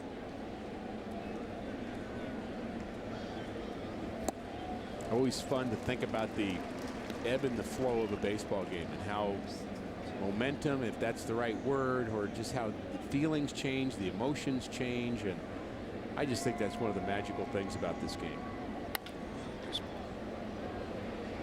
Good play by Schumacher. Tough throw. He got it. Skip Schumacher with a dandy play to his right. Skip's hitting the ball much better, and boy, you've seen it pick up in his step in the field. Made some nice plays on the road trip. Here's a very nice play going up the middle. And remember, he has that superior arm strength, being a former outfielder. Most second basemen couldn't make this throw, and a nice pick at the other end. Our Hyundai Foxmo, nice shot of the athleticism of Skip Schumacher. Lance Lynn now throwing his protection behind Jaime.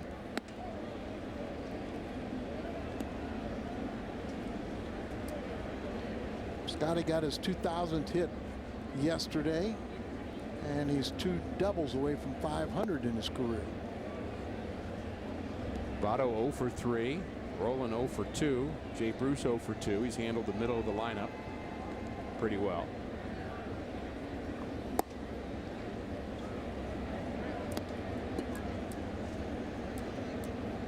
Well, allowed 2 hits, one by Phillips and one by their starter, Volquez.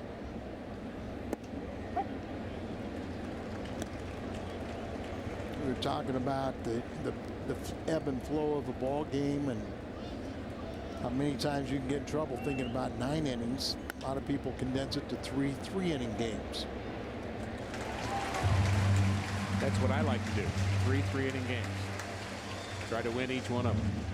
Next time you want to catch a Cardinals game, head to StubHub, where you'll find the seats you want, the freedom to choose where you want to sit. StubHub is the official fan-to-fan ticket marketplace of the St. Louis Cardinals. Well, Garcia seems to have settled a little bit, just what you were looking for here in the 6th inning. But you can see all of a sudden he's quickening his pace. He looks like now he wants to be back in charge. He's throwing strikes, attacking the hitters. Also sets a mental tone to the opposition that, you know, hey, I'm not afraid of you. Watch a guy that just kind of picks and, you know, afraid to throw a strike. He's pitching behind the count. He's just waiting to be beat. You go out there and attack the strike zone and throw strike after strike, you put the hitter on the defensive. You think there's actually a moment where a guy like Garcia, really any starter, any pitcher, is actually battling themselves as much as they're battling the other team? Because you've just done something. You've thrown a pitch in the dirt. You've thrown a 59-footer, and really you're just so focused on what in the world did I just do, that you're trying to battle your own emotions, your own frustration as much as the hitter. I think that's very true for guys that are struggling. Exactly. You know, it's like the slump guys with a bat in their hand, thinking about the wrong thing. They go up there knowing that, oh, I'm 0 for 20. It's right. You know, I'm going to be 0 for 21. I'll be back in the minor leagues. Instead of saying, hey, I'm going to be 1 for 1.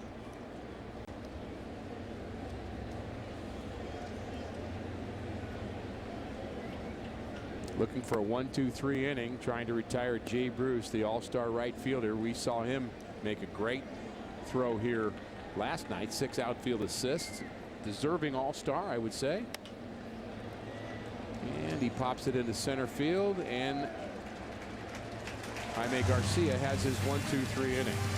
Colby Rasmus made the play. He'll lead it off when we come back. Canucks this date in history. Rick Ankiel with a walk-off single in the 9th inning beats Kerry Wood and the Cubs.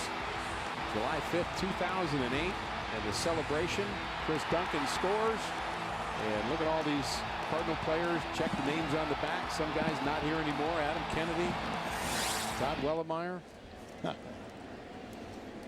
Things change pretty quickly in this game, don't they, Al? It's amazing to sometimes look back over trade transactions and see players' names. Some of them, you are just a flash, and other guys you come up with just an obscure reference that means so much to you, but probably maybe nothing to anybody else. Right. Special hit, special game, special player to you. Adam Kennedy, by the way, having a very nice season. He's batting 3rd in the Seattle lineup, right behind Brendan Ryan. And Seattle in the thick of things in the American League West. These two have been a staple. Boy, won't that be nice to see them next year.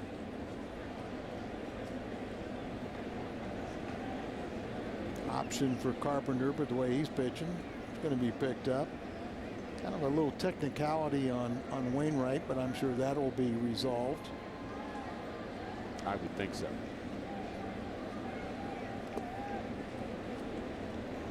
And then you think about some of the young core minor league phenoms that they don't always come through, but you've got some power arms down there that gives you a lot of excitement. You have to develop from the farm system. No doubt. In today's economics, you can't buy a lot of free agents, you can't make a lot of trades, so you've got to develop your own. Build-A-Bear Workshop Day is coming to Busch Stadium. I'm going to love saying this again. It's the perfect reason to watch the Cardinals play the Rockies. Sunday, August 14th, 12,000 fans ages 15 and under will receive a Bear honoring Stan the Man Musial with paid admission. For tickets, visit Cardinals.com. It's perfect, Al. A perfect reason. I got a paw.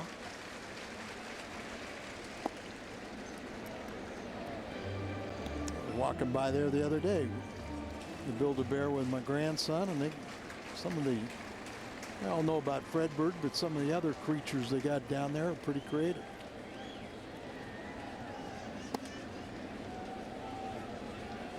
Two 2-0 to Yadier Molina. Molina bounced out and flew out in the 4th.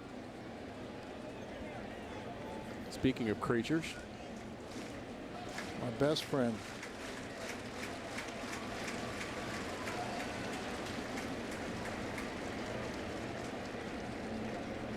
he's a good listener too.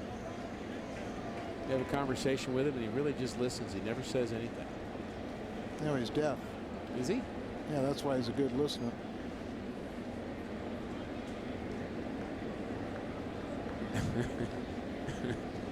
He's fun, that's for sure. Strike at the knees to Molina, 3-1. If Garcia is finished for the game, as looks like Lance Lynn continues to throw.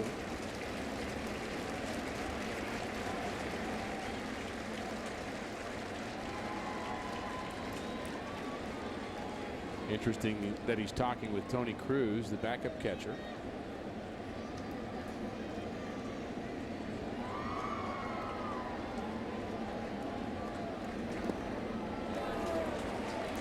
Molina walks with 1 out.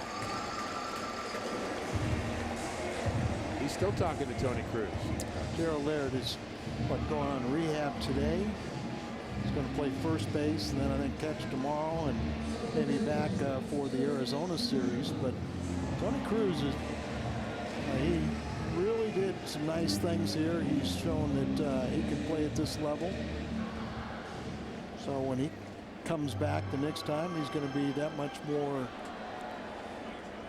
acquainted with the major league scene, feel more comfortable. And that's what you hope when you bring a young kid up, that they take advantage of the opportunity. And I've known Jaime Garcia for about 3 years, and that was twice as many words as I've seen him speak in the last 3 years combined. He's usually listening to a veteran. He is. And doing the right thing, being a sponge. That's right. Picking up things, but now he can talk to someone with less experience and try and relay some of the things that he's learned. Go from rookie to veteran pretty quickly in this game, don't you? There was a time where rookies were to be seen, not to be heard. Shut the blankety blank up. And then I remember Gene Tennis, and I know you played with Gene, didn't you? I did. I know Gene. I coached around the same time Gene was coaching. I certainly know him. There's Hamilton, yesterday's hitting star, pinch hit if we get a chance to hit for Garcia. But I saw Tennis a couple years later. He was with Pittsburgh, and he said, I'm in spring training. His young kid said, hey, old man, why don't you retire? You're taking my job. Respect has changed a little bit in the game. It has. And he's still talking. You tell they're talking about pitches and movement and location. That's how you learn. You know, what goes right, what goes wrong. I told Jerry Rice one day, who was a teammate of mine in Chicago, he won his 200th game, and after the game I said, Jerry, this is something you could tell your grandchildren about someday. In fact, why don't you call them now? And that got in the paper, and he looked at me, he was so mad at me for having said that. He was only in his mid-30s, and he said, kid, you will be old soon. You will turn around and you will be a veteran, and he was right. Jerry Royce and I came up at the same time, but there you see something he's got to work on is that road ERA, largest differential in the major leagues. Home ERA is the best. Line drive to left, and it's fair. And this ball goes into the stands this time, and will be a ground rule double for Skip Schumacher. Well placed down the left field line, and the Cardinals threatening for some more here in the 6th inning. And we'll probably get a new pitcher. Is Dusty making the slow walk out after the double by Schumacher. Slices into the stands, and for the ground rule double, Sam LeClure will be coming in. Jaime Garcia's night is through. So is Volquez. We'll be back after this. We've gone from 16 to the final 2 greatest moments in MLB All-Star Game history. Go to MLB.com/moments and vote now for your favorite Midsummer Classic moment. And tune in to the 2011 MLB All-Star Game on Tuesday, July 12th at 8 p.m. on Fox. Find out who won. And that's the guy we're voting for. Heavily and often. Our Chevy call to the bullpen is the Jefferson City product, Sam LeClure.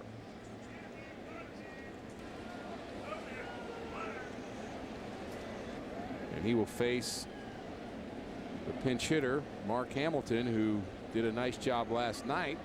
Game-winning pinch hit. Has a chance for a couple of more RBIs here. Molina at third, Schumacher at second. And this pitch is popped up in the shallow center field. It's going to be trouble, and he's got another RBI. Are you kidding me? He's a power hitter, but he's shocking him with his long ball.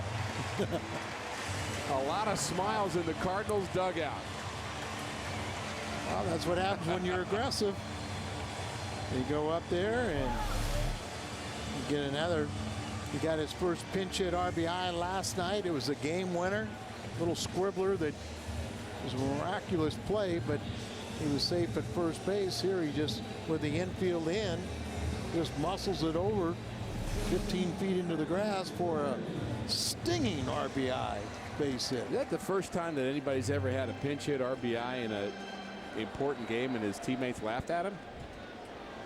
Isn't that what they were doing? Those are good laughs. I know. They were laughing those with him. Yeah, you kind of them slash at it. Well, because everyone talks about, oh, this kid's got power. He can really sock the ball.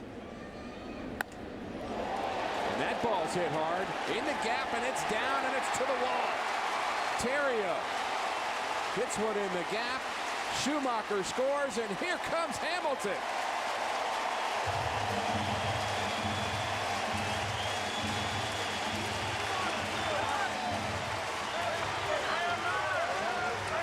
Ricky, what about those Krispy Kreme?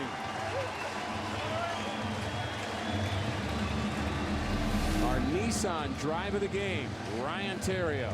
It's kind of a hanging slider, just left it in the middle of the plate, plugs the gap out in right center, clears the bases. We'll clear a couple pitches, and 3 runs already in.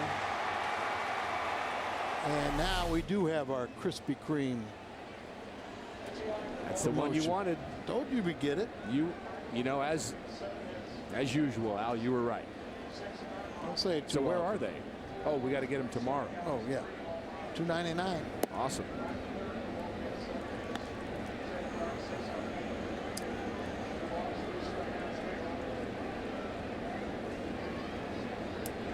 Bird been pitching pretty well out of the bullpen. Had a few starts, went on the disabled list, came out of the bullpen and been doing fine. Born in Jefferson City, makes his home now in Austin, Texas. Pitching now to John Jay.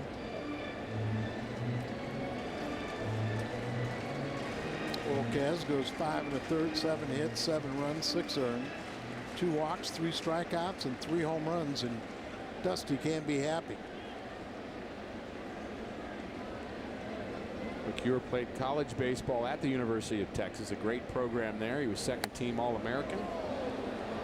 And when he was drafted by the Reds, he came up pretty quickly. He's been a starter most of his minor league years and still getting used to being a reliever. Really his first time out of the bullpen. And I actually saw a tweet from him at one point during the season saying, I really want to start. I really want to start. Well, he posted a .479 ERA in 4 starts and a 0.47 ERA in 12 relief appearances. Prior to today, I think he should stay as a reliever. One hopper to Yanish. Interesting, intriguing thought about this game. We might be able to see the left-handed reliever, the phenom, Aroldis Chapman, before it's over. I remember last time we saw Chapman, he couldn't throw strikes. Then he went down to the minor leagues, came back up recently, had a couple non-pressure situations and did throw strikes. Then his last time out, he was just electric. A couple days ago, striking out the first 2 and then a harmless pop-up. So they feel Chapman is back. But Billy Bray has done their #1 lefty out of that bullpen right now. But also recovering from arm problems. Right now, we like the recovery of the Cardinal bats. No doubt. Matt Holliday's been a big part of that. 2 home runs here tonight.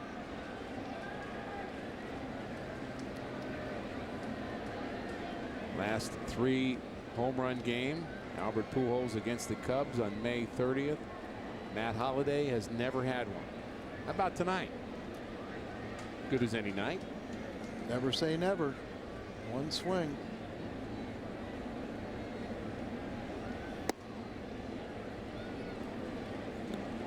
I think it'll be fun to watch him in the home run derby. That competition is starting to grow on me. It seems like such an offensive thing, and I always get mad that they don't have a slider on the black competition the night before. I mean, I guess people don't really want to see that, but offense is what I think gets people excited. You know, one thing that's kind of sad, it's almost overshadowed the game. In some ways, it has. The 1-1 to Holiday. Well, you can't deny the importance of home runs. Been a big factor for the Cardinals today.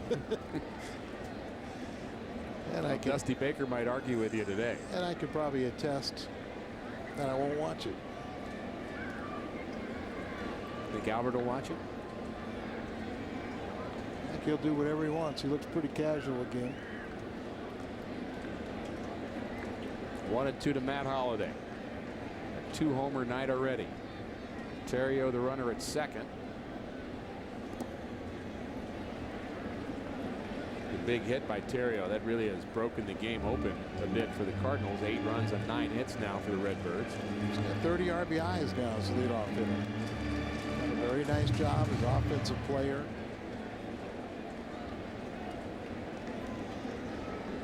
One of those guys that just, you know, adds a presence in the clubhouse and just, you know, an air about him that, you know, that, hey boys, this is serious. We come to play baseball. Game of baseball's fun when you win. And the only way to have fun is to win.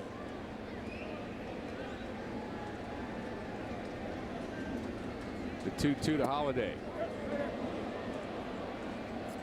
And he went around. LeCure gets Holiday, but 3 more Cardinal tallies.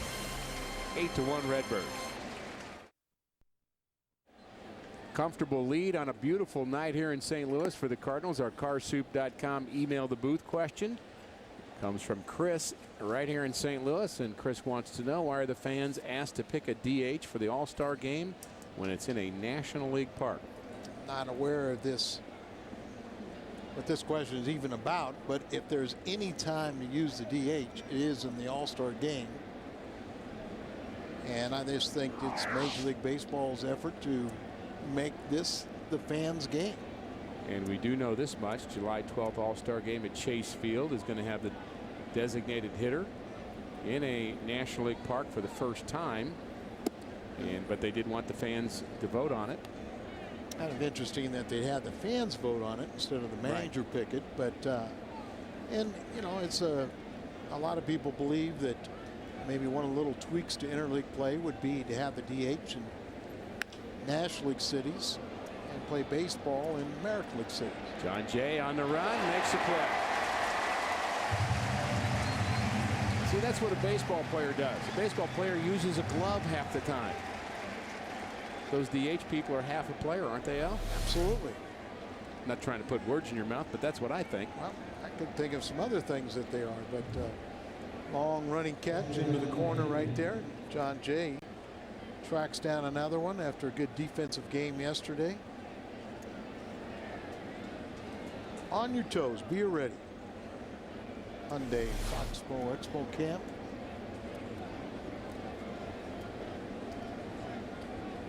Lance Lynn kind of intriguing, and I like him out of the bullpen. Rough outing his last time, but for the most part, he's been dynamite. Well, he's big, strong. You know, he should put fear in hitters. I think he's going to find he'll have higher velocity coming out of the bullpen. He doesn't have to hold things back. 94. As a starter, you know, a couple years ago, he was the Cardinals minor league pitcher of the year. But it really would help his development to pitch a year or two out of the bullpen. And right now, we're still trying to find that 7th and 8th inning man. Absolutely. You have to throw his name in the mix. What you're really looking for is consistency in that 7th and 8th inning guy. Sanchez will go out on a rehab. I think he's going to make an appearance on Thursday. So that will help Dave Duncan's cause, and we're all pretty comfortable with Salas at the end. Tough play by Schumacher, diving stop, but not going to be able to throw out Hannigan. Good effort by Skip. That ball was right through the legs of Lance Lynn. Slider is up right through the legs, as you said. Skip gives you a great effort, dives for this ball, couldn't come up with it, and does the right thing. You know, you try to do too much and throw that ball away, and you put a man in scoring position. So give him a single. You got a ground ball pitcher out there, get a double play ball. 8-1 Cardinals. Looks like Chapman is warming up. Oh, he'll be fun to watch. Volquez, the starter, 5 1/3 innings, 7 runs, 6 of them earned, 2 walks, 3 strikeouts. He threw 94 pitches. Garcia threw 95 pitches, gave up just 1 run in 6 innings, only 2 hits. How would you rate Garcia's performance? Great start. A little rough there in the middle. Recovered and everything. And in many ways, we would like to see him gone a little further, but when you had the scoring opportunity, you had to take advantage of it, and it paid off. Get the additional runs. And really, you're still, you know, it's kind of been up and down. How, you know, they want to run his pitch count up a little higher, but you want to keep him fresh for the entire season. He'll have the one more start before the All-Star break. Give him an A-, a B+, what would you say? B+ would be on the low side. You're an easy grader, Al. Yep. Wish I'd have had you in some of my classes. But 2 hits in 6 innings. Of course, today there is no grades. Nobody can fail, Pass fail. and then they get in the real world. I got you started, didn't I? 2-2 to Yannick. Chris Heisey is on deck. He had a big day recently. He hit 3 home runs in a game.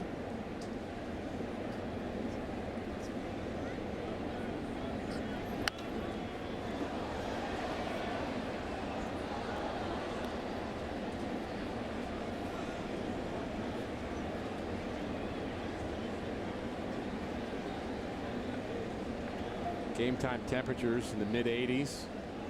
Kind of a comfortable night though here. Not really a bad humidity. Nice crowd. Great weather. No one can complain.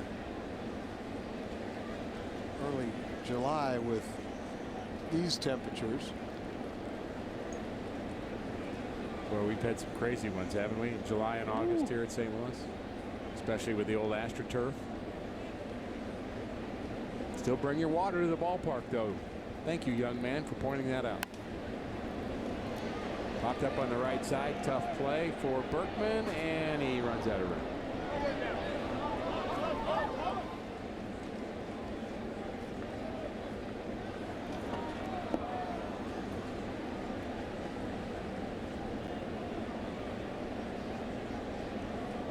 Lynn working in his first inning of relief. No action in the Cardinal bullpen right now. Expect that we might see him for a couple of innings. You would hope. There's a breaking ball hit into left center field gap. It was a hanger, and it's down into the gap. Cut off by Rasmus. Throw in the second base, and he's safe there. Kind of a late jump by Ryan Hannigan. Giannis got the second before Hannigan got the third. Ball way up in the eyes, and I think he got it that much wood on it. Looked like Kobe playing around in the right center just slightly. Plugs the gap out there. Now runners in second and third. Lane will go out and talk to Lynn as Chris Heisey will pinch hit. Mentioned how good he was last year. 4 pinch hit home runs. He's 8 for 23 as a pinch hitter this year. And Joe Patini, bench coach. He's in charge of keeping track of who's in the game, who's not, who they have available, kind of handling the details for Tony La Russa. That's what the bench coach does. And Joe is a detail guy. He's a process guy. He runs a lot of what happens in spring training, runs batting practice every day. He's doing what the manager wants, but he's carrying it out. There's a lot more work, and like you said, the effort that and all the preparation in spring training is something that might be shocking. That's just that's play school stuff there compared to what you have to do in spring training. But you don't want to be wrong on that list. No. The manager looks up and he thinks he's bringing in a lefty to face. Of course, Tony's tracking that himself. We've seen times where, an errant lineup card at exchanging lineup cards at the beginning of a game and ends up, costing you a ball game because you left somebody off, or you left a player off and then you tried to bring him in and he wasn't on your lineup card. There's a strike at the knees, and Heisey is called out. Good pitch from Lance Lynn. Painting the black down and away. Perfect. Heisey didn't like it, but it was strike 3. Nice job by the home plate umpire and crew chief Dale Scott. I think he's been consistent all night long. Haven't really had an issue with him, Al. And I know you love umpires. You know what? I do respect umpires. They have a very tough job. and they do an outstanding job. But one of my little pet peeves is that players have to maintain a certain level of physical skills that it doesn't seem like we care about umpires. That, you know, I mean, is I'm not talking about any of these umpires because it's a relatively young crew, Dale Scott being the oldest, but you know, some of these umpires don't have the eyesight, they don't have the physical skills to be out there on the field doing a very difficult job. But you can see they are much better conditioned, and you don't want to see an umpire that, as the game goes along, he's been standing out there for 3 hours. He starts down in the squat, and then he has to stand because he physically can't do it, and it changes the outcome of a game. They've really gotten a lot better at that over the last 10 to 15 years. And they're being compensated, so they should. You know, they have vacation time. They have a, you know, extensive conditioning and things that they can help themselves. And the umpire makes another strike 3 call. Good job by Lance Lynn getting out of it. Cardinal third baseman David Freese is our subject for doing more on defense. Brought to you by Home Depot. Nice play right here. Times an off balance throw, nails him at the bag.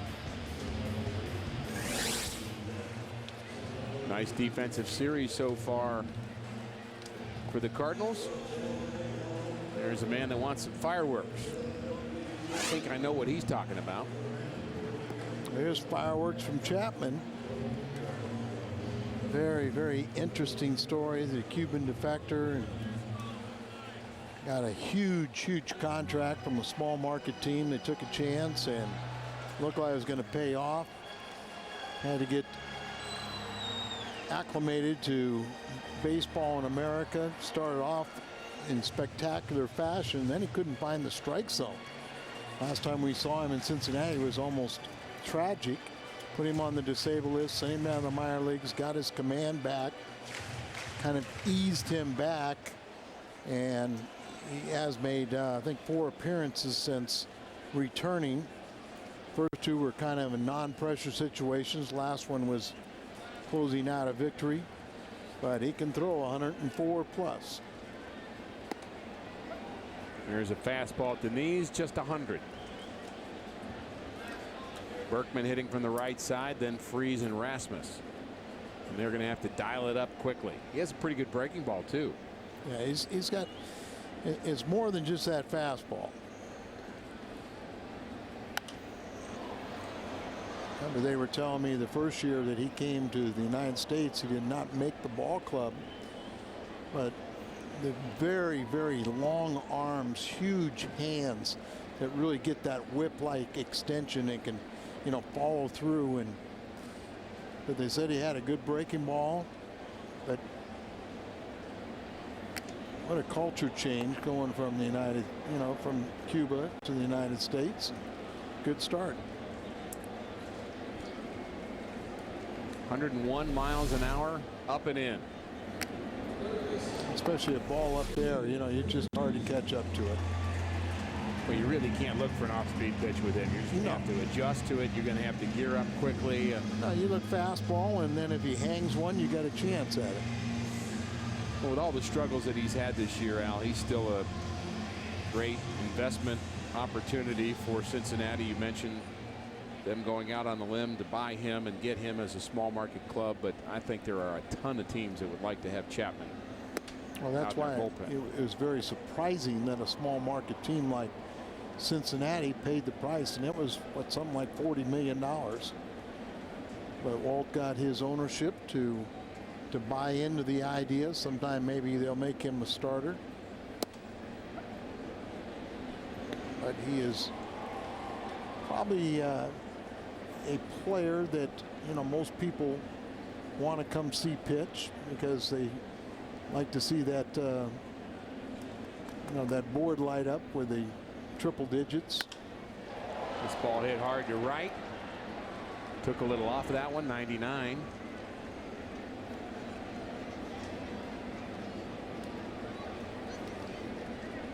He's changing speeds, Al. Yeah, you got to change speeds, you know. Tall, lanky, got that perfect body, you know, tucks that front shoulder in, hides the ball back there, and then it comes firing at you. I would not want to hit against this gentleman. Nick Punto batting for Colby Rasmus. I wouldn't mind hitting against him. I just wouldn't want to be hit by him. Well, I wouldn't want that to be a possibility.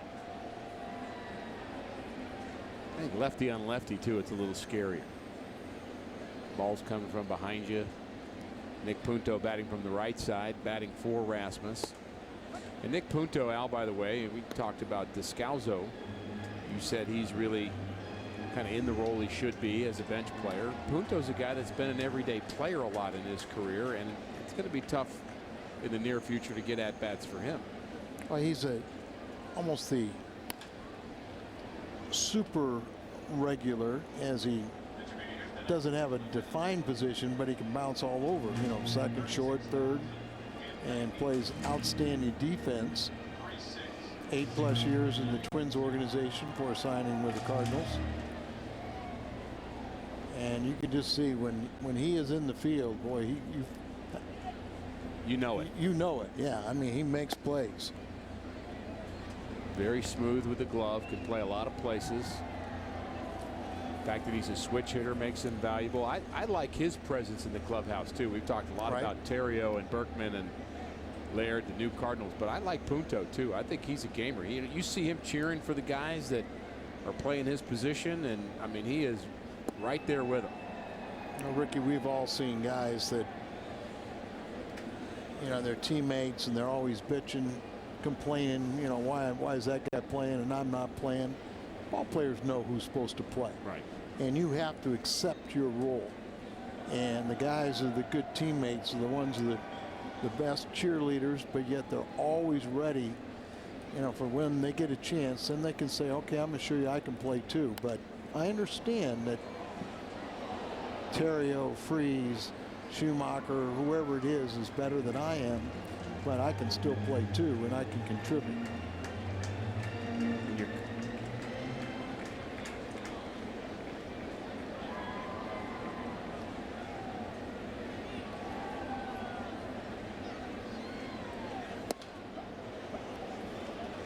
.101 right down central. Fun to watch him pitch. On to the 8th. Our Sonic game recap. Cardinals 8, Cincinnati 1 through 7 innings of play. Volquez, the starter for the Reds. He was knocked out. Garcia, very good outing for him. Just 2 Reds hits. And Matt Holliday with 2 home runs has supplied much of the Cardinal offense. And guess who's batting?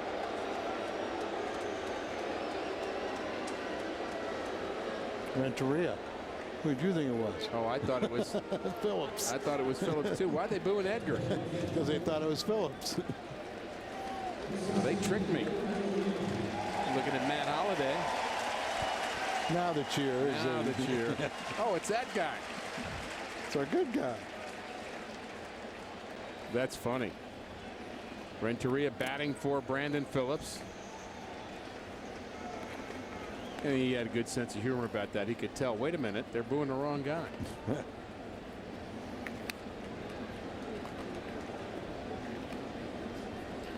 Veteran shortstop Edgar Renteria. You can't find a better guy than him. 35 years old, diminished skills, obviously, but just a quality teammate.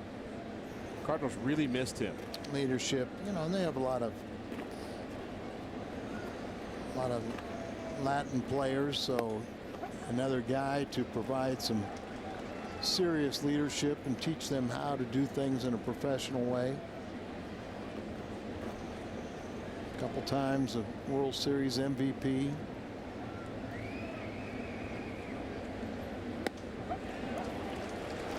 And a strikeout victim tonight. Lance Lynn, second strikeout in his second inning of work. Took over for Jaime Garcia, and actually his third strikeout. And his third straight. breaking ball and freezes Edgar. And another one of our former Cardinals that has done a nice job for the Reds, providing leadership, and coming off the bench is Miguel Cairo.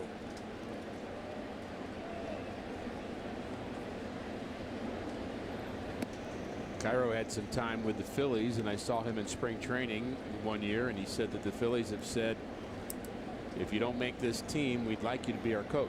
We'd like you to start coaching now. And he said, well, I'd like to keep playing. And they said, well, if you can find another job, then keep playing, but we want you to coach. And here he is still playing about 3 years later. 2 years ago, you know, the workout before the opening day last season, I talked to him. He had a bad spring, and he thought he was not going to make the ball club. And you know, Walt Jockey said, hey, don't even worry about it. You're on our ball club. And he came up with some big hits for them last year.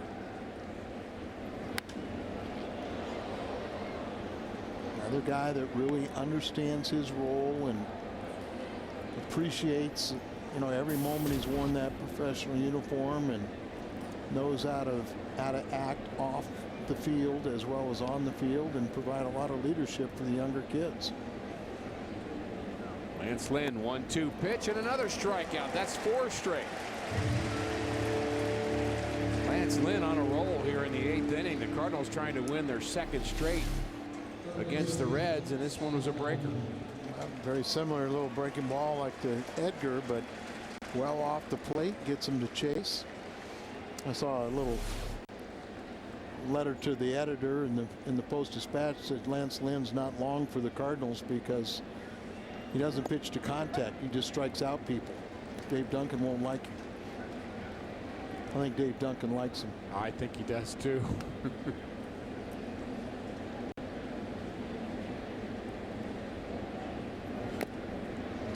It's all about results.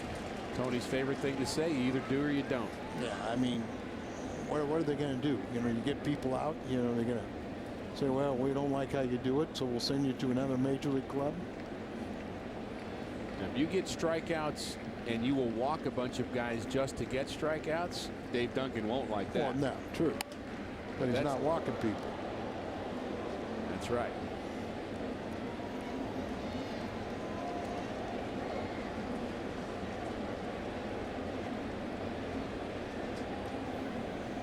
Adds up to 2,000 hits. And you see where he started in Philadelphia. From Jasper, Indiana.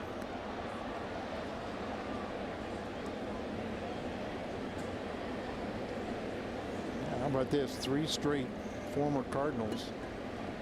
And 3 guys that we proudly say wore the Cardinal uniform. I wonder if they were ever in the infield at the same time in a game. I would think so, but Cairo at second. Could be Cairo at second. Edgar at short. Scotty at third. Let's not give him Albert too. Roland bounces out. 1-2-3 inning for Lynn. Bottom of the order for the Cardinals in the 8th.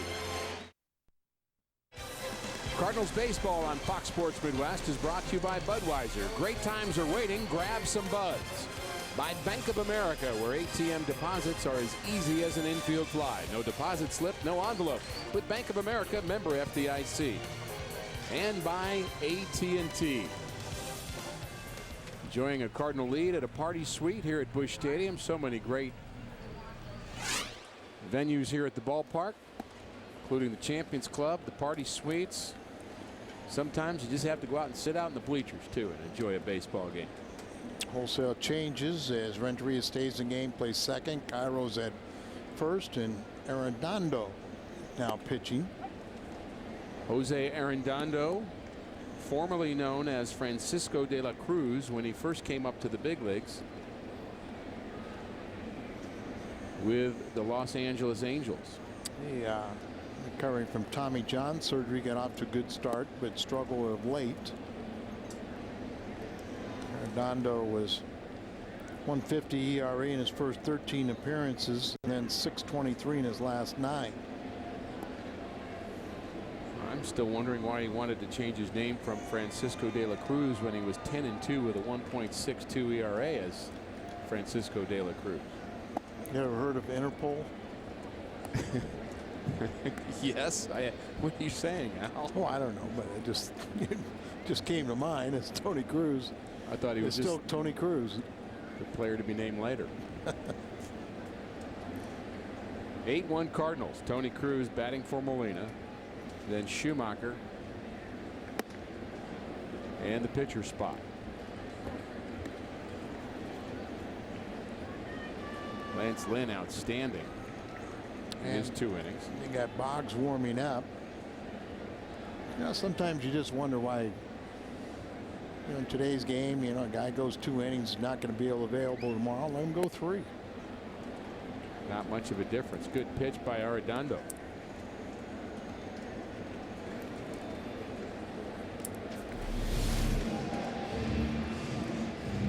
Rears back, throws that ball right by him, 94.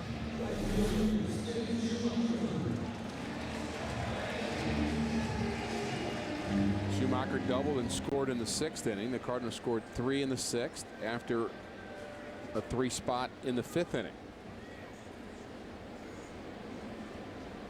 Matt Holliday had a 3-run homer in that 5th. Back-to-back homers in the Cardinal 1st. Holliday and Berkman got the Cardinals the first 2 runs, and really that's all they've needed so far, but it's nice to get those extra ones. No doubt about it. Add on. Just pile on. Cardinals have a comfortable lead. You never want to take anything for granted, but 8-1 here in the bottom of the 8th. And good news in Milwaukee is the Diamondbacks are leading 7-1. So the Cardinals could pick up another game. And the Cubs are trailing 3-2, and maybe not as relevant, but it's always good to know when the Cubs are trailing. It's just always good news to Cardinal fans, isn't it? Right. There's the Cubs score. Cubs in the top of the 9th. Pirates. Soriano's batting. Pirates win again. I like our scoreboard. They'll tell you how many outs. There's a guy on first base. In the Yankees-Cleveland game, we can just basically watch that scoreboard, Al. Know what's going on in the world. Boy, that is a welcome change. As you see pretty much you see the batter, the outs, who's on base, kind of keep the track of a ball game. Makes it a lot easier for fans watching out of town scoreboard. Pirates winners again, 5-1 against the Astros. And looked even better with the National League Central standings with the Cardinals leading.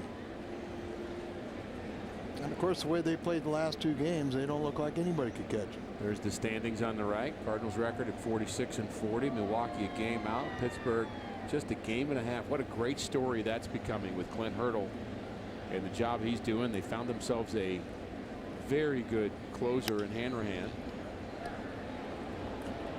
And they had a sellout in Pittsburgh.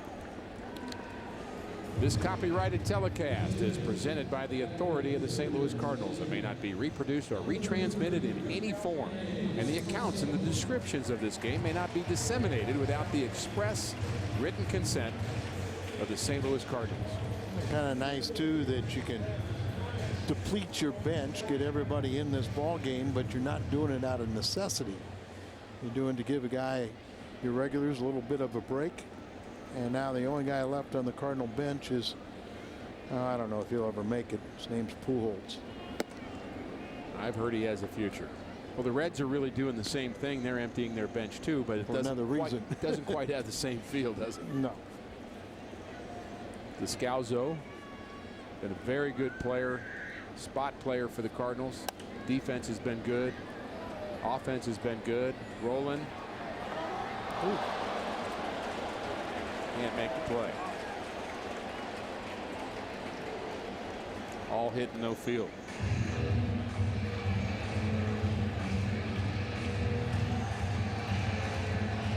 That would be sarcasm.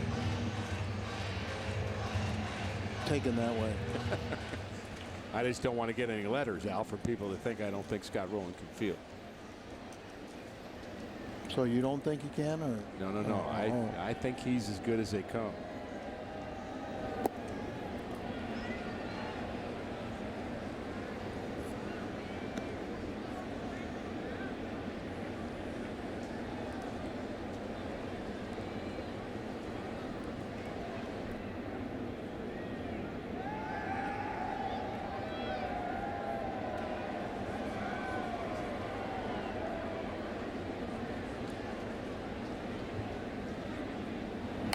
And a foul ball. 1-2 to Descalzo.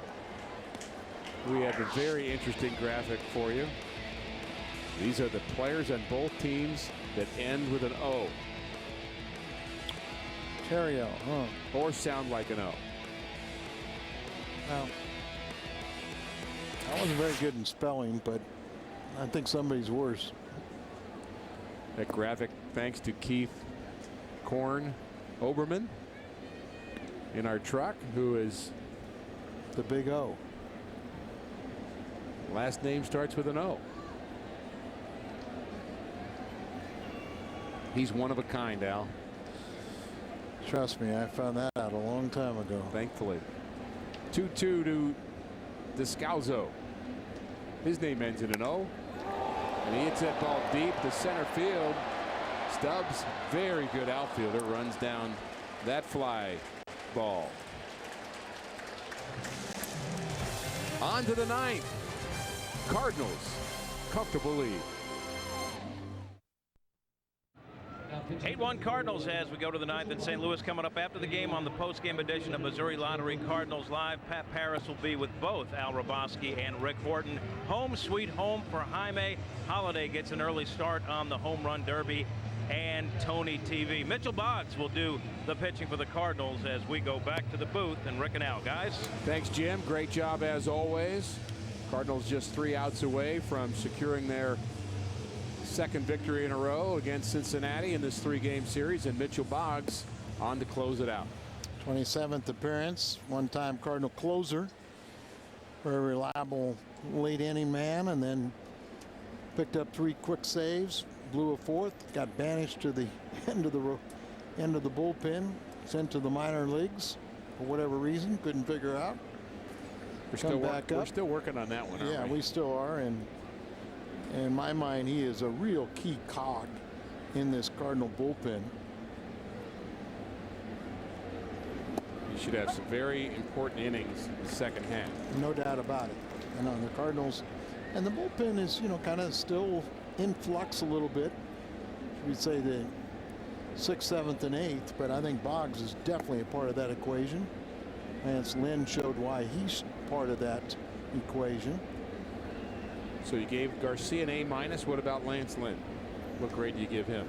Professor Al. I'm going to give him a definite A. I like the fact he gave up a couple hits, but he stranded them, didn't walk a man, struck out 4. A lot of games are won and lost in that 6th, 7th, and 8th inning.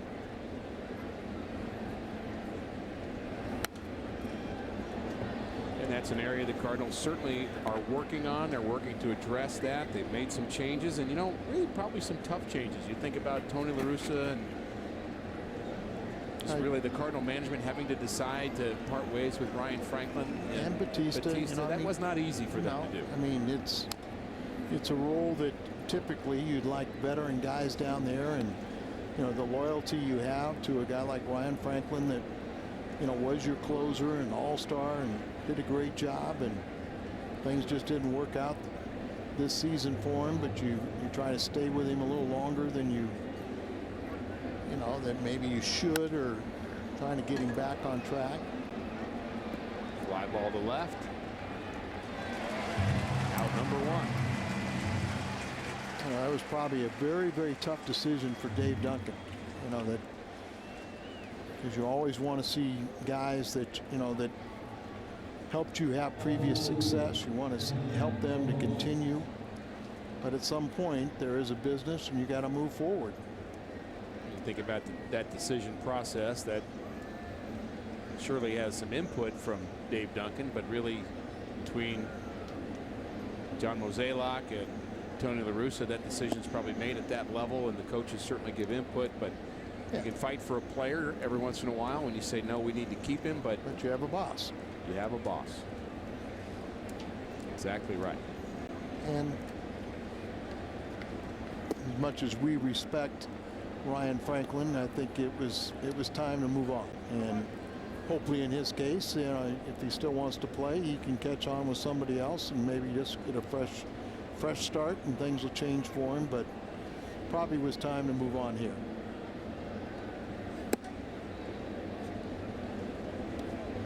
.95-mile-an-hour fastball backs Gomes off the plate. Gomes is 0 for 3. 3-0 now.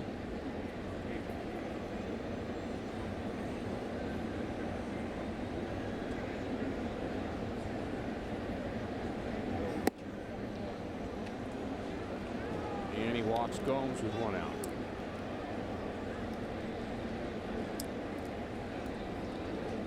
Tony telling David Freese, the first baseman, to hold him on. A little surprised by that. Yeah. Boggs can't wait to get out there and shake hands. Holding him on, huh? 8-1, right-handed batter. It's interesting.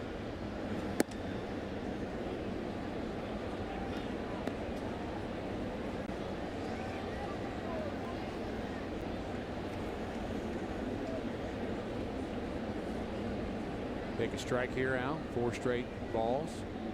9th inning. Well, you better be able to hit it out of the ballpark if you swing at it.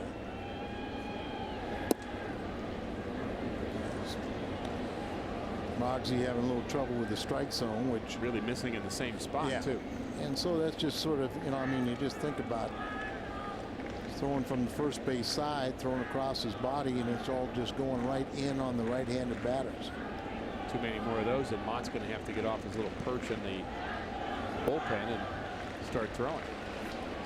We've seen Boggs earlier, you know, a couple years ago, that you didn't know if he'd throw enough strikes, but that has not been an issue of late.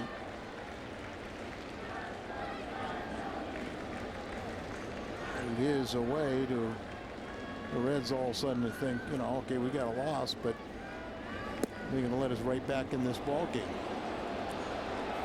Sinker just continuing to miss down and into right-handers. Dave Duncan takes the trip to the mound. Tony Cruz behind the plate now.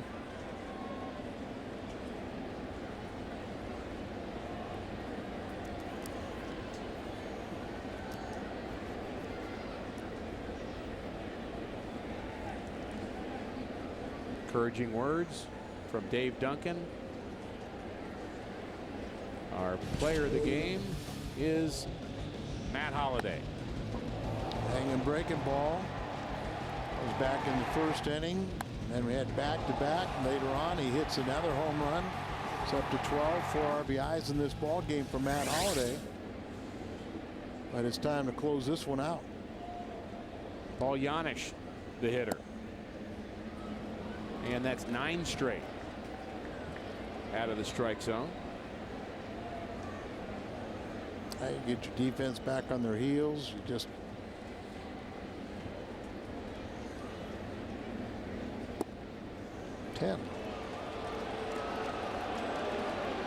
How far do you go, Al? Well, you got an 8-1 lead. I mean, it's almost embarrassing that you have to get somebody up, but you have to do it out of necessity, and the guy that gets up is all ticked off too. You know?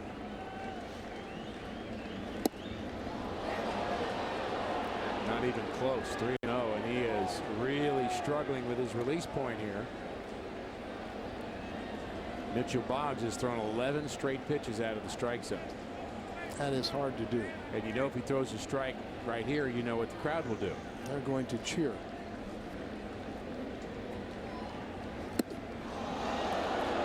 They don't get their chance.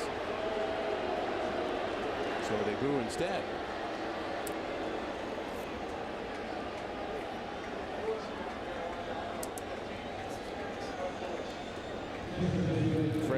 the pinch hitter, will hit with the bases loaded, and this is all Fred Lewis has done as a pinch hitter. 8 for 13 on the season. Started here last night, 0 for 4. And the action getting a little faster now in the Cardinal bullpen. Salas up. Here's Mott.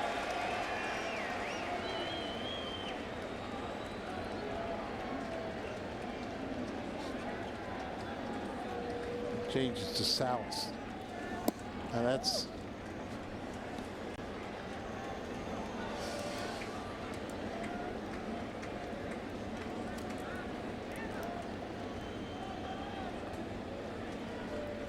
almost criminal. You have to bring in Salas in a game like this. I agree. Surprised he's up. 1-1. 2-1.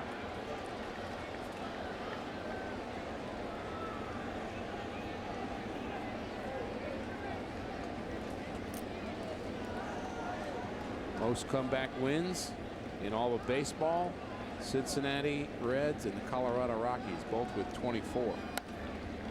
Part of that is because Cincinnati starters have that tendency to give up a lot of runs in the first inning, so they're always trailing. Colorado has some injuries. Tulowitzki and Gonzalez both hurt. Right. Big pitch here. Mitchell Boggs trying to get back on track. And he does. A swing and a miss. Strikes out Fred Lewis.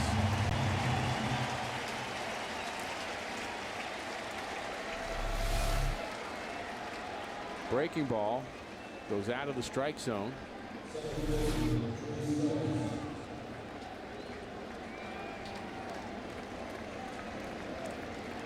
And the Reds' last hope is Drew Stubbs.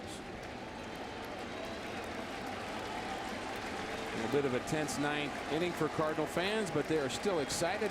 8-1 Cardinal lead. Mitchell Boggs trying to close this one out. Strike one. Well, not the way Boggsy wanted to do it, but he still can throw a shutout inning, but a minimum of 25 pitches.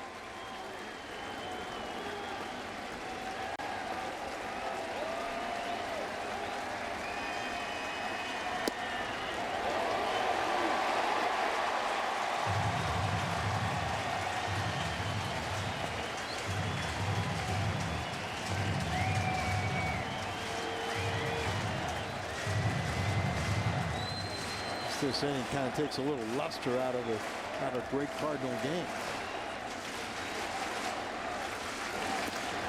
And he got it. He did. He swung at it. Cardinals a winner, 8-1.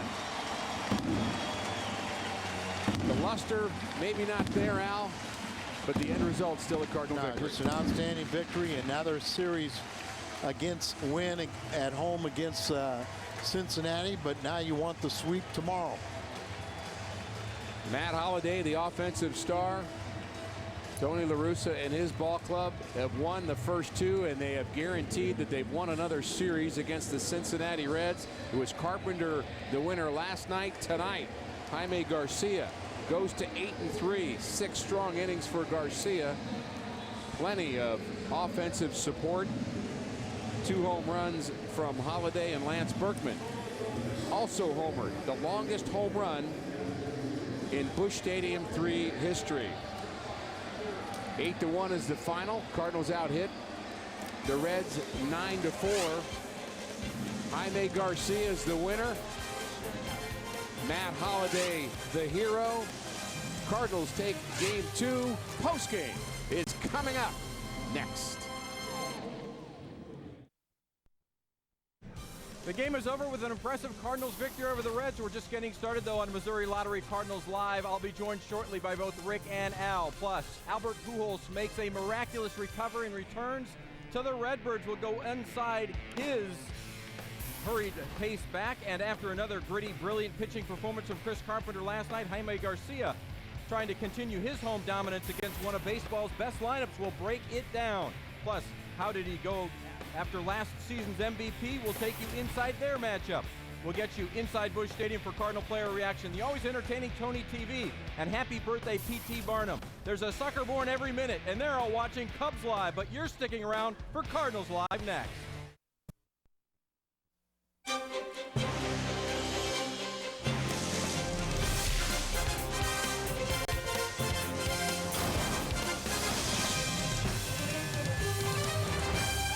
Welcome to Missouri Lottery Cardinals Live. This ball hit hard to center field. Back goes Stubb to the track, to the wall. It's gone! Three-run homer. Matt Holliday, his second of the game. Matt Holliday with a pair of home runs to power the Cardinals past the Reds. 8-1 the final tonight. They take the first two games of this three-game set against their division rivals.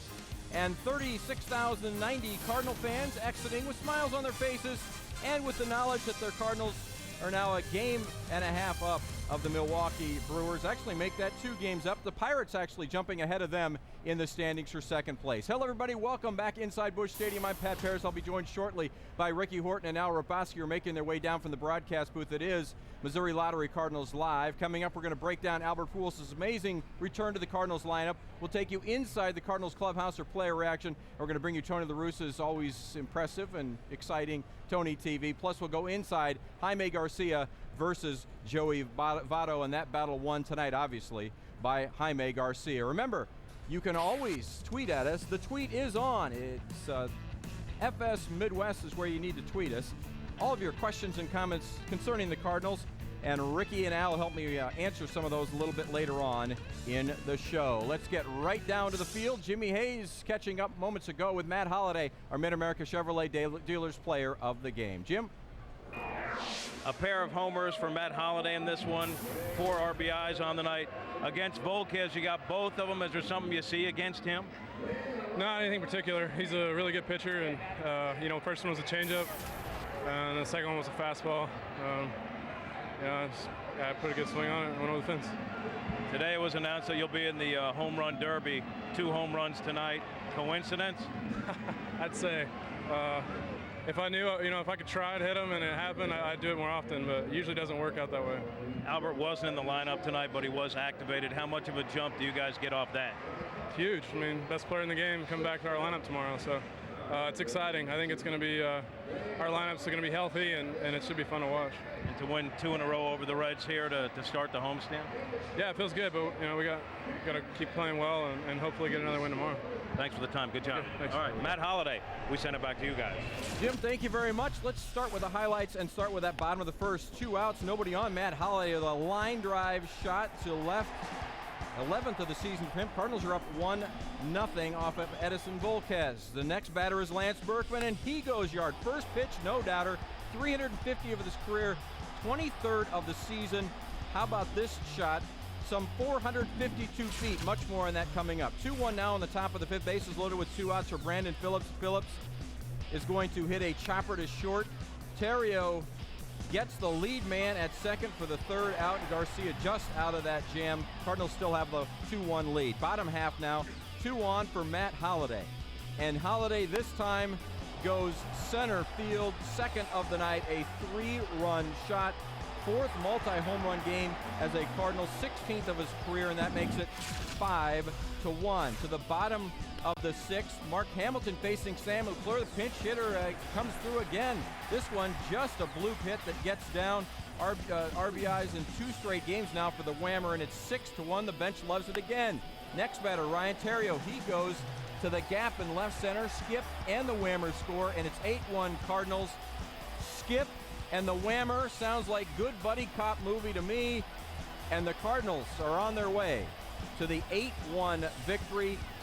Home run's a big part of this one. 3 of them for the Cardinals, 2 by Holliday, 1 by Berkman, and then the terrific pitching performance through 6 innings of just 2-hit, 1-run ball by Jaime Garcia, and the bullpen does the rest as the Cardinals take it 8-1. They have taken the first 2 of the 3 in this series, so that means the Cardinals have made sure that the Reds have come to St. Louis the last 13 times and are 0-12-1 in those series. And we welcome in the left-handers who just called the game for you here on Fox Sports Midwest. Ricky Horton, Al Raboski. Al, I'll start with you.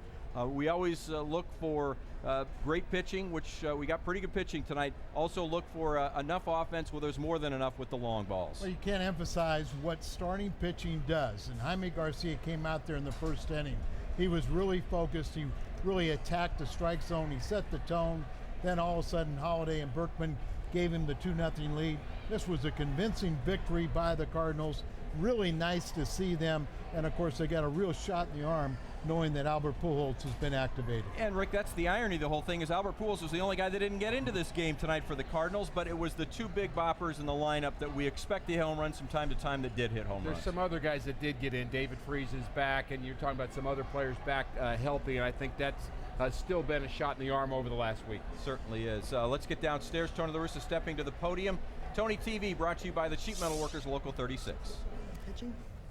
Yeah, I mean, you know, got Cortez. He's got good stuff, especially at time of night. It's not easy. So put some points against him, and you know, Jaime had one rough inning, but win a game in this league, deserve a lot of credit. So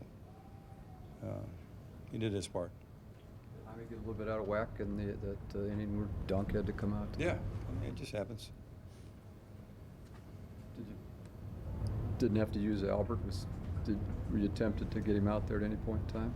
No, I mean, if it was a game situation, he's ready, but I didn't see one. So he'll go tomorrow.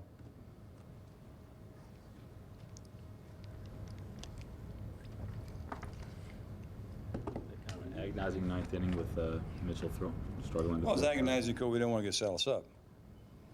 You know, at first I said Mott, and then you start counting, well, I'd say 2, 3, 4, a couple more guys. You get the time run on deck circle and come too far to not shut it down. So, but I don't think he threw a lot.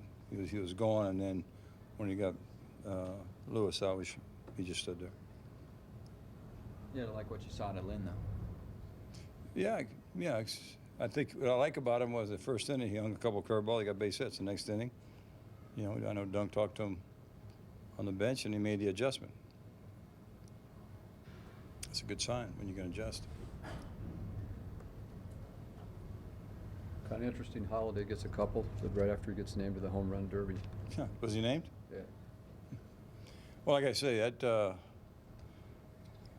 guy on the mound for the Reds, you know, he's a tough customer. Got live arm, and in 6:15, that first home run was a piece of work, and then that clutch one that really gave us that big crooked number. So he had a great night. It's not what you would normally think of as a home run hitter per se, though, is it? Who? Holiday. Well, what do you determine? When is he a home run hitter? How many do you have to get a year? I mean, I think he's like Berkman and Albert. These guys are plus 300 hitters that square the ball up a lot, and when they hit it right, it carries, and they hit. But they're not trying to swing for home runs. See how many they can hit, because then they'll hit 50 points less. They're just really good hitters that are powerful. I mean, Matt can hit them anywhere, but he's a 300 hitter. Do you like when your guys do the derby, or do you care? Or when guys do the derby, do you care or like it? Or I just think it depends on the hitter. I know, like Jimmy, here he got Chicago. You know, he got a little sore there because there's so many swings. I think in Albert's case, you know, if you go deep into it, you can get fatigued. I mean, it's a lot of work. But towards the end of every batting practice round, the last 6 or 8 swings, you know, Matt, he tries to have a little fun, so he'll be conditioned for it. Tony, I think it was during the road trip you said that Holiday was one of the unluckiest hitters in the National League. And then the next day he told us that he just didn't feel right. He felt kind of out of sync. What does it say when a guy can find his swing that quickly and fine-tune it? I mean, is that part of what you're talking about there, being a 350 hitter, 300? He knows what he's doing. Just like when he's hitting 300, he hit extra with Albert today, right? So, I mean, why did he hit extra? Because he doesn't feel quite right, but he knows what he's working on. And, you know, part of their success, all of them, you know, a real good idea and a lot of hard work. Talking about the 3 guys in the middle.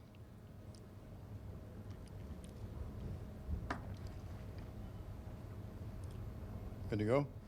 What else we got? Well, Tony talking there about Matt Holliday, and nobody works harder than Matt Holliday. We say that about a lot of Cardinals, but it's true. He was taking early BP today, and he was crushing the ball, and then we find out he's part of the home run derby coming up next week. Yeah, and he's going to be really good at that because he is tremendous at batting practice. We see it every time we go on the road that people just stand in awe and watch him take batting practice, and he was doing that a little bit today. Early on, he goes deep. That's his first home run of the game that gave the Cardinals the lead, and they never gave it back. Berkman, of course, followed with a home run right after that, but the power of Matt Holliday can actually change a game. He's one of those game changer type players that really can carry a team and offensively for a long period of time, and he certainly was the star tonight. And I think what Tony's trying to say is he's not your classic home run hitter, and he's a lot like Albert Pujols and even Berkman to a degree. There are 300 hitters that hit the ball so hard when they elevate the ball, it'll carry out and be a home run. But these guys are professional hitters. First and foremost is they're line drive hitters that have the power to just drive the ball, get that backspin, and just you can see the powerful swing. There's no one stronger than the game than Matt Holliday, and he just is an outstanding hitter. One of the things that I really admired so much about his Holliday is he's very comfortable being the number 2 guy, being the number 3 guy. He doesn't have to be the star on this ball club. He just wants to be a part of the team. Love to see in those replays the hips of Holliday, too. I mean, there's so many things in action there. He's a strong man. I mean, clearly very, very strong with his arms, but there's so much technique in that, too. You always wonder about guys going to that home run derby and whether or not that alters their swing for the rest of the season. A guy like Holliday, as Rick's been saying and you've been saying, with that power and with the way he goes about the swing, I don't think we're as worried about him as other guys. No, because a lot of guys really kind of get into a softball swing and they try to just elevate everything. You know, he doesn't have to do that. He has a great strength. He can just hit it, you know, the line drive and it'll carry. I do believe, I can't swear this, but I think they use a loaded baseball in those games. So, you know, in the home run hitting contest, just to try to make it that much more attractive to get the additional home runs. But Holliday will handle himself very well, and you don't worry about him like Tony mentioned a couple years ago. Jim Edmonds kind of injured his shoulder trying to participate in there, and because you do get fatigued, when you get fatigued, you can stretch those muscles out and hurt yourself. I'm still lobbying for the slider down and away contest. I think they should hold that 2 nights before the home run hitting contest. I think people would come out in droves to watch pitchers throw to catchers for an hour and a half or 2 hours. Sliders over the block. I don't know if they can. Come on. It doesn't have quite the appeal. Yeah, we're both thumbs down on that one, Ricky. We also looking for equal time. We like the change up of Jaime Garcia. We'll break that down when we come back on Cardinals Live.